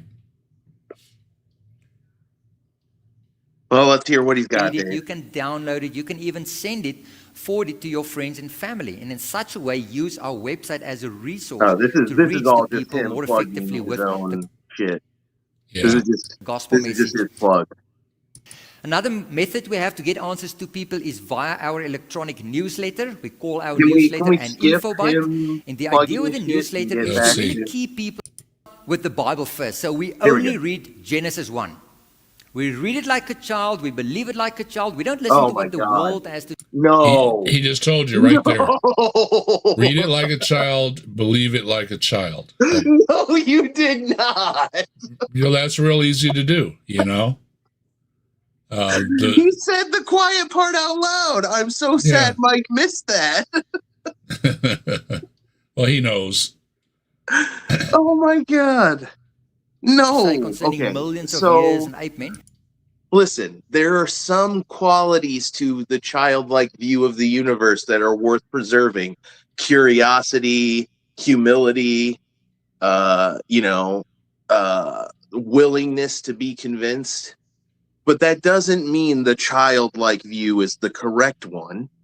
The better view is the one that has a rigor to it. It has a system and starts with curiosity and then moves to rationality and logic and requires evidence before it starts formulating models and then tests those models. And your Hawaiian shirt guy uses that all the time. I mean, a 5-year-old would know better. And it's like, do you go to 5-year-olds for your answers? No. Do you go to a preschool or a kindergarten for your answers? Right, yeah. Well, no. They're cute and they're imaginative, but they're not good answers. Yeah, there's that's lots why we of don't go to them. curiosity there. Sure. And we love that. We love to see it. But it should true evolve. Curiosity is allowing your filter to point in any direction that the evidence calls for. And if that's a pure naturalism direction, there's a lot of people who just won't allow their filter to point that way because they need God. And at that point, your thinking is all feelings. You're anchored in your love of God and your fear and hatred of things non-God or anti-God, and you can't think clearly anymore because you have this presupposed conclusion that you have to arrive at. It completely mitigates the whole mechanism of building up good thinking from a basis of not as good thinking, transforming your thinking beyond it just being your feelings and reactions, having it be grounded in something more astute. And I wouldn't read the Bible like a child. And I think even it's almost insulting to think that a child would read the Bible and go, oh yeah, this is a real account of history. Because I remember reading the Bible as a child and going, oh yeah, this sounds like a parable. This is a moral. And the Bible says not to do that. It says when you were as a child, you thought as a child, but as a man, you thought as a man. So it tells you not to do that. Yeah, and it clearly is imparting a message. The Genesis message is a story about why weather works the way it does. It's an explanatory myth that invokes celestial gates and waters that the demiurge divided. And in fact, I don't think it even really claims that God created the universe. He just reshaped what was there from out of something chaotic into something orderly. And it doesn't even say he made it. He just took what was there and he divided the waters, and that caused the land to rise up. And then he starts making, creative acts. He starts populating the land with things. But it doesn't say he actually created the universe, not according to the way I'm reading it. And the way I'm reading it, it comes across like it's just telling you why it rains.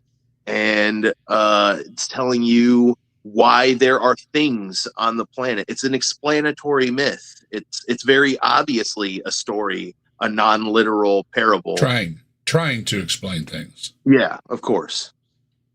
Yeah, because humans wanted answers to these questions, and they didn't have them, and they didn't have a good method to get answers to those questions. And that's why we came up with a scientific method. Yes. Because we found out that just making guesses wasn't a good example of getting proper answers. Right.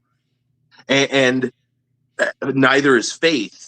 And you can literally just have faith in anything, and it will always seem true to you because that's the way faith works. Mm-hmm. And why there's so many denominations, because so many people read into it what they want to read into it. So you can have this answer or that answer or that answer or that answer, depending on how you read it. And why, despite the fact that there's so many religions and sects and cults and denominations, that they all have a lot of similarities and overlap. They all have this evolutionary structure they're built on that went from animism to totemism to shamanism to polytheistic paganism and then monotheistic theism and deism. And they have all these similar motifs like sky fathers and sky mothers and earth fathers and earth mothers and the earth diver creation motif, like all these similarities in the way the stories are told. And there enters in almost every problem with the Bible is that none of it is meant to be taken literally. It's meant to be taken as you take it and as you teach it, and that's why you should leave it open-ended. And it illustrates the stark contrast between the religious approach to epistemology versus the scientific rationalist one, because you can picture the religious one as this giant diagram with, this massive tree with thousands of branches, and there's a flock of religious people sitting in front of it, and one of them's pointing at it and saying, here is where our order came along and finally got the scripture right. Isn't God so lucky to have us, right? And there's nothing like that in science. Gravity doesn't have 20,000 different sects that all interpret gravity differently. We all interpret gravity the same way with the same calculation, 9.8 meters per second squared. It's consistent versus what happens when you just got countless tribes of people just making random ass stuff up.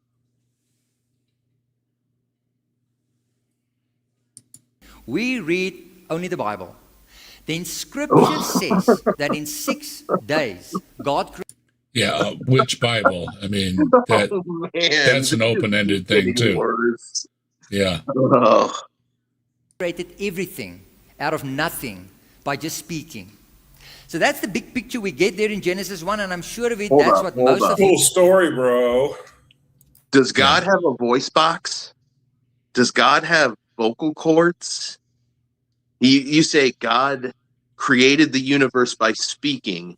Was there an air substrate around God which the sound traveled through? Like, this is the problem with creationism. When you start making falsifiable claims, especially if you have no idea how anything works, I don't think he even realizes he's making tons of falsifiable claims right now.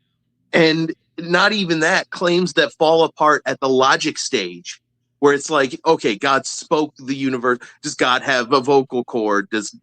How does his vocal cord make magic happen? It's not an answer for anything. It's just saying, oh, supernaturally. And you wouldn't accept that as an explanation from a naturalist. They can't just tell you things happen naturally. They have to have some sort of model or mechanism for how these things happen naturally. Saying God spoke, I have so many questions, and I know none of your answers are based on anything but pure speculation. If he even addresses them. You believed when you were like 5, 6, 7 years old at some stage in your life. But ladies and gentlemen, if this is true, then it means that dinosaurs were created on day 6 together with Adam and Eve. And that's ridiculous too. There are no dinosaurs in the Bible. What they'll bring up is dragons, and dragons are not real creatures. They describe a thing, not an animal. They describe bad places, places where people don't live, but places that are bad for people. They are not describing a giant lizard-like animal. So when they bring up the dinosaurs, they're taking dinosaur and dragon totally out of context. I have looked it up, and the scholars all agree that they are not talking about an animal. They are talking about bad places. Excuse me. Hello, Trustee 8. Good to see you. It means dinosaurs walked in the Garden of Eden. So that's what the Bible has to say. No. If we have a look at what the world... And no, I don't know what to say other than no. You are not reading it right. That's not what they're talking about with dinosaurs and being dragons and everything else. No. That's a reason that they're not describing dragons or dinosaurs. They're describing dragons, which are not a real animal. It's a mythological beast, or it's not even a beast. It's a place. If there's anything in the fossil record that I consider closest to what I would say a dragon is, it would be a Quetzalcoatlus. And I've never seen a human fossil at the same level as a Quetzalcoatlus fossil. The Quetzalcoatlus is always going to be much deeper, and it's always going to be in one specific region on the planet. And there's a reason for that. It's because not all of life was created at the exact same time in the exact same place. It was spread out all over the planet, and there was no magical moment of creation where everything popped into being. And that's everything the evidence shows. Think about what the evidence would actually show if everything was created at the same place at the same time. You would see humans and golden retrievers and chihuahuas and quetzalcoatluses and trilobites and ancient non-vascular plants and ancient paleontological fossils. You'd see all that all at one level in one location. We're talking X, Y, Z coordinates all lining up. And there is no such thing anywhere on the planet. Instead, what we see is the law of monophyly and the law of faunal succession. There's a pattern of stuff we've dug out of the earth, and everything that we've dug out looks like something else, and we've inferred relationships based on that. And then we went out and we tested modern organisms' genomes, and wouldn't you know it, birds and dinosaurs have more in common than modern reptiles and dinosaurs. The modern trilobites have more in common with ancient trilobites than they do with modern even-toed ungulates or odd-toed perissodactyls. And the same is true of every class of organisms. The odds of that happening by coincidence, by anything other than the model that relates these two things being correct, is on an order of statistical insignificance equal with 0%. It just couldn't happen. The only thing that makes sense is old Earth evolution, and creationists are just in pure denial of that. It's science denial, plain and simple. Tilting windmills, falling asleep halfway through. I feel you, Tilting. A lot of the meds I've been taking, I've been telling them, I wake up and I'm sleepy. So please do something about it, because I've yawned a couple times already, and we aren't most of the way through the show. So I'll try not to drone on so much, but this is some pretty low level stuff. Oh yeah, that's the reason I was playing this guy is because I hadn't seen him before, but he has nothing new to say, and he's really putting me to sleep. I'm yawning too. I did get some sleeping pills that are supposed to help. We'll find out tonight. And speaking of, I think I'm gonna wrap up the show because I'm yawning in y'all's faces, and it's kind of a rude thing to do. A lot of you know I don't feel good, and I've been tired. And a couple hours in, I think I've had about enough. And tilting windmill sounds like they need a nap. I'm sorry, I talked you all to sleep. My bad. Oh no, it's not you. It's definitely the content. It was definitely we Austin. do the same thing. Yeah. I blame Austin. Yeah, I'm pretty tired. Yeah. But your voice soothes me and just relaxes me, and I need a nap. Yeah, and I'm with a lot of the chat. We all need a good nap.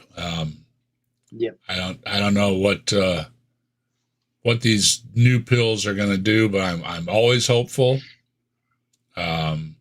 Supposedly, when your thyroid is out of whack, it throws everything else out of whack. And they said when they get this all in tune and everything, that I should be feeling a lot better. And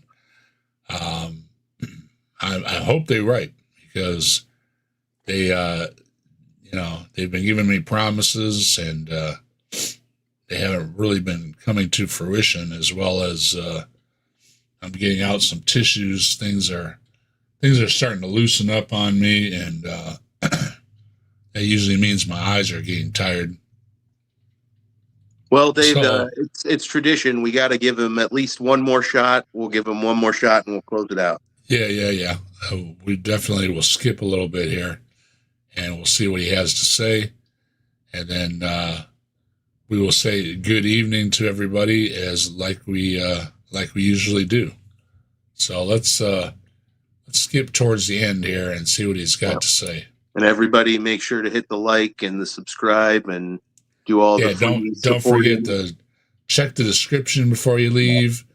Everybody's links are there, as well as the link for the original video, the links for Bree's HiveSci store, and get yourself some gear. You might as well get gear with Bigfoot all over it. I mean, what else can I say? And don't forget, you can like the channel, you can subscribe to the channel, and you get the goodies with being a subscriber to the channel as well. So let's see what he's got to say near the end here. Bring this information into your home and keep you up to date. And also over the years, we literally had thousands of life-changing testimonies from people due to the information that came across in the magazine. So the magazine is a quarterly magazine, so there are only 4 issues every year, and you can subscribe every time just for he's pushing his magazine, or for 3 years at a time. And as you can see, a 3-year subscription works out a bit cheaper. And then if you subscribe, and to celebrate that, we looked at the first 40 years of magazines, and we took the best 40 years of magazines. Tell the people no. How much is this video? If conditions are good and perfect, you can actually form rock layers pretty rapidly. Now, up to that yellow line, it's about 8 meters high from where that lady is standing, and those 8 meters high sedimentary rock layers were laid down within 3 hours. 3 hours of rock. How do we know that? We actually observed it happening. Mount St. Helens is a volcano that erupted in America in the 1980s. A week before the eruption, there was Mount St. Helens, I got to address this. Now, that is Mount St. Helens did not put down a bunch of rock. Mount St. Helens put down a pyroclastic flow. Mm-hmm. There's a difference. That was a bunch of mud, hot mud. What's ash? Yeah, with ash and all kind. It's not putting down. There's no comparison to other places like the Grand Canyon, which are meandering and everything else. Mount St. Helens is a straightforward shot that was put down very rapidly, and we know this. Yeah, everything concludes that it was put down very rapidly, and every time they try to use that, it simply shows they know absolutely nothing about geology or volcanology or anything at all, and they're just trying to fool people who don't have any clue as well. So stop doing that. 2 things. 1, show me 8 meters of limestone put down that we observed it happening. Right. Can't do it. Limestone requires warm, calm waters and hundreds, if not thousands of years. And look up the Grand Canyon. It goes this way, it goes that way. Yeah. It turns back on itself and comes back around. You won't find that at Mount St. Helens. And you won't find that in other places where dams gave way and stuff like that. It's a straight shot until it ran out of material. It's very, to use your own analogy, a child could tell the difference. Yeah. 100%. And 2, think about how long it takes the volcano to form in the first place. That alone is longer than what you're claiming the age of the universe is. So even if the volcano laid down this layer quickly, it took thousands of years for the volcano to be there in the first place. Basically, hot ash and gas and dust that got blown out of that mountain at 160 any of us kilometers are per buying hour, this magazine. and within 3 hours. There he just said it. It was all the gas and dust and everything that got blown out of the volcano. It was not a meandering river system like the Grand Canyon. And you can clearly see this for yourself. Look anywhere on any aerial shots. The Grand Canyon meanders. It does not go in a straight shot, and there are places where it does 180 degrees. Now, you do not do 180 in a pyroclastic flow. It just doesn't happen. A pyroclastic flow moves everything out of its way. There's a big difference. With the Grand Canyon, it approached something hard or soft, and it went around it and went in different directions. And when it ended up, it was a fine deposit. When you're approaching the ocean, the deposits are silt. There are not large boulders. There are not large chunks. There are not huge pieces of the landscape that were blown around.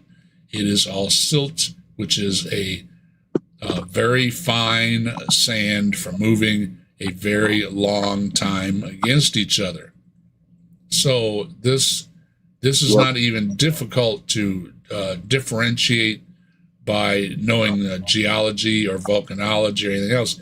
This is simply by looking at photographs of it, and this is something, if you trace it back, it probably goes back to Steve Austin, who gives a bad name to geologists and volcanologists by submitting these phony test results to people who have obviously never had a course in any of these subjects or never even looked at any of the photographs. Because if you look at any of the aerial photographs, it's clear to the eye that they do not know, or they've never had a class in it, and they're pushing things to people they hope will never look good. And yes, Steve Austin was, it badmouths a lot of people's names, including the Bionic Man, which I used to watch religiously. Steve Austin is, he just gives a bad name to all geologists and volcanologists. He's also the guy who gives, submits false testing results, false rocks, false locations to get false readings from dating methods and calls them all into question. And then other people repeat him. If you've ever seen a discussion about dating methods, I guarantee you Steve Austin's name is going to come up. And therein is the problem. This guy is a joke, and he has made his entire living on bad-mouthing dating methods and how they're collected, where they're collected, and from what instances they are collected. So always check back, see if Steve Austin's name is in there, and I guarantee you it will be somewhere. And I'm getting the hiccups too. For everybody that doesn't know, they've given me some new drugs, trying to fix me up. Most of my problems have been addressed, but I'm getting a lot of side effects. So they're trying to work out the side effects, get me back to my old self, and being tired and having hiccups is one of the things that I have never ever dealt with before, and it is really hard to deal with. Having hiccups is exhausting in and of itself. It is. You try to talk and it interrupts you, and I've heard from other people that have had hiccup problems. They've had enough of it too. So hopefully they can take care of that. And Tilting Windmill, I hope they take care of your problem too, because being tired really sucks. And right now, my eyes are starting to water like crazy. So I know I'm about done, and I don't want to be rude to everybody. So that's one more reason to wrap things up and to say that this guy is just another creationist. He obviously is repeating the same things about Steve Austin. I hadn't seen him before, but now that I know his name and his face, I'm just going to put him down as another creationist. And this was a long video, actually. I skipped ahead an hour. And an hour later, and he's talking about Steve Austin. So if you look up Steve Austin and you know anything about creationists, you know that this guy has nothing new to say. And with that, our panel, thanks for joining us. Austin, you got anything coming up? Nothing planned, really. Just, well, actually, yeah. I have a presentation about MAGA Nazis and MAGA fascists and MAGA Klansmen that I'm going to be premiering soon. I just don't know when. Hopefully, Meganaz. Hopefully next week I'll be able to keep my eyes open. Mike, anything going on over your channel? Yeah, no, we're going to be picking on Jim Bob a little more in the future. A lot more. a lot more. I have enjoyed watching your shows. Appreciate, and I appreciate you stepping up when I'm not feeling like doing the show. So either way, there will be atheist talk. So there'll be we call it the Jim Bob problem. The Jim Bob problem. All right. Jim Bob problem. It's like the heat problem, except it's stinkier. So, anyway. And with that, I think I'm going to call it a night. That's about a half hour early. That's not too bad. Yep. Good night, guys. Good night, everybody. Good night, and everybody. With that, we'll play the outro song, and make sure you check out everybody's channels for future content. And come back here next Friday or Saturday or whatever day it is, and we will have more atheist content for all of you. And hello, Dade. Good to see you. Have a good night. And anybody else? See, I'm getting twitches too. I must be dozing off. Good night, guys. Anybody I missed? Good night to you as well. Night.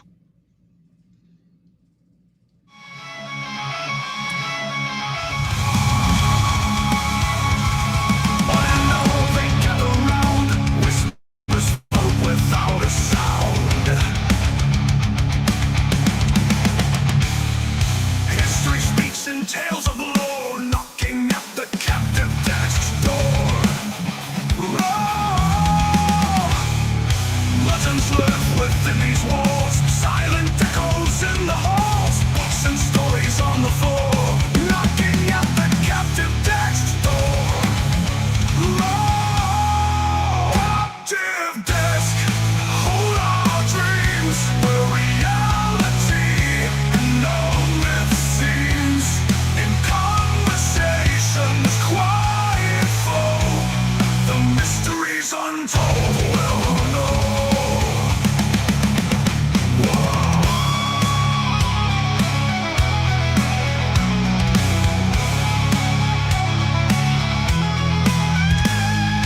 Legends live within these walls, silent echoes in the halls, books and stories on the floor, knocking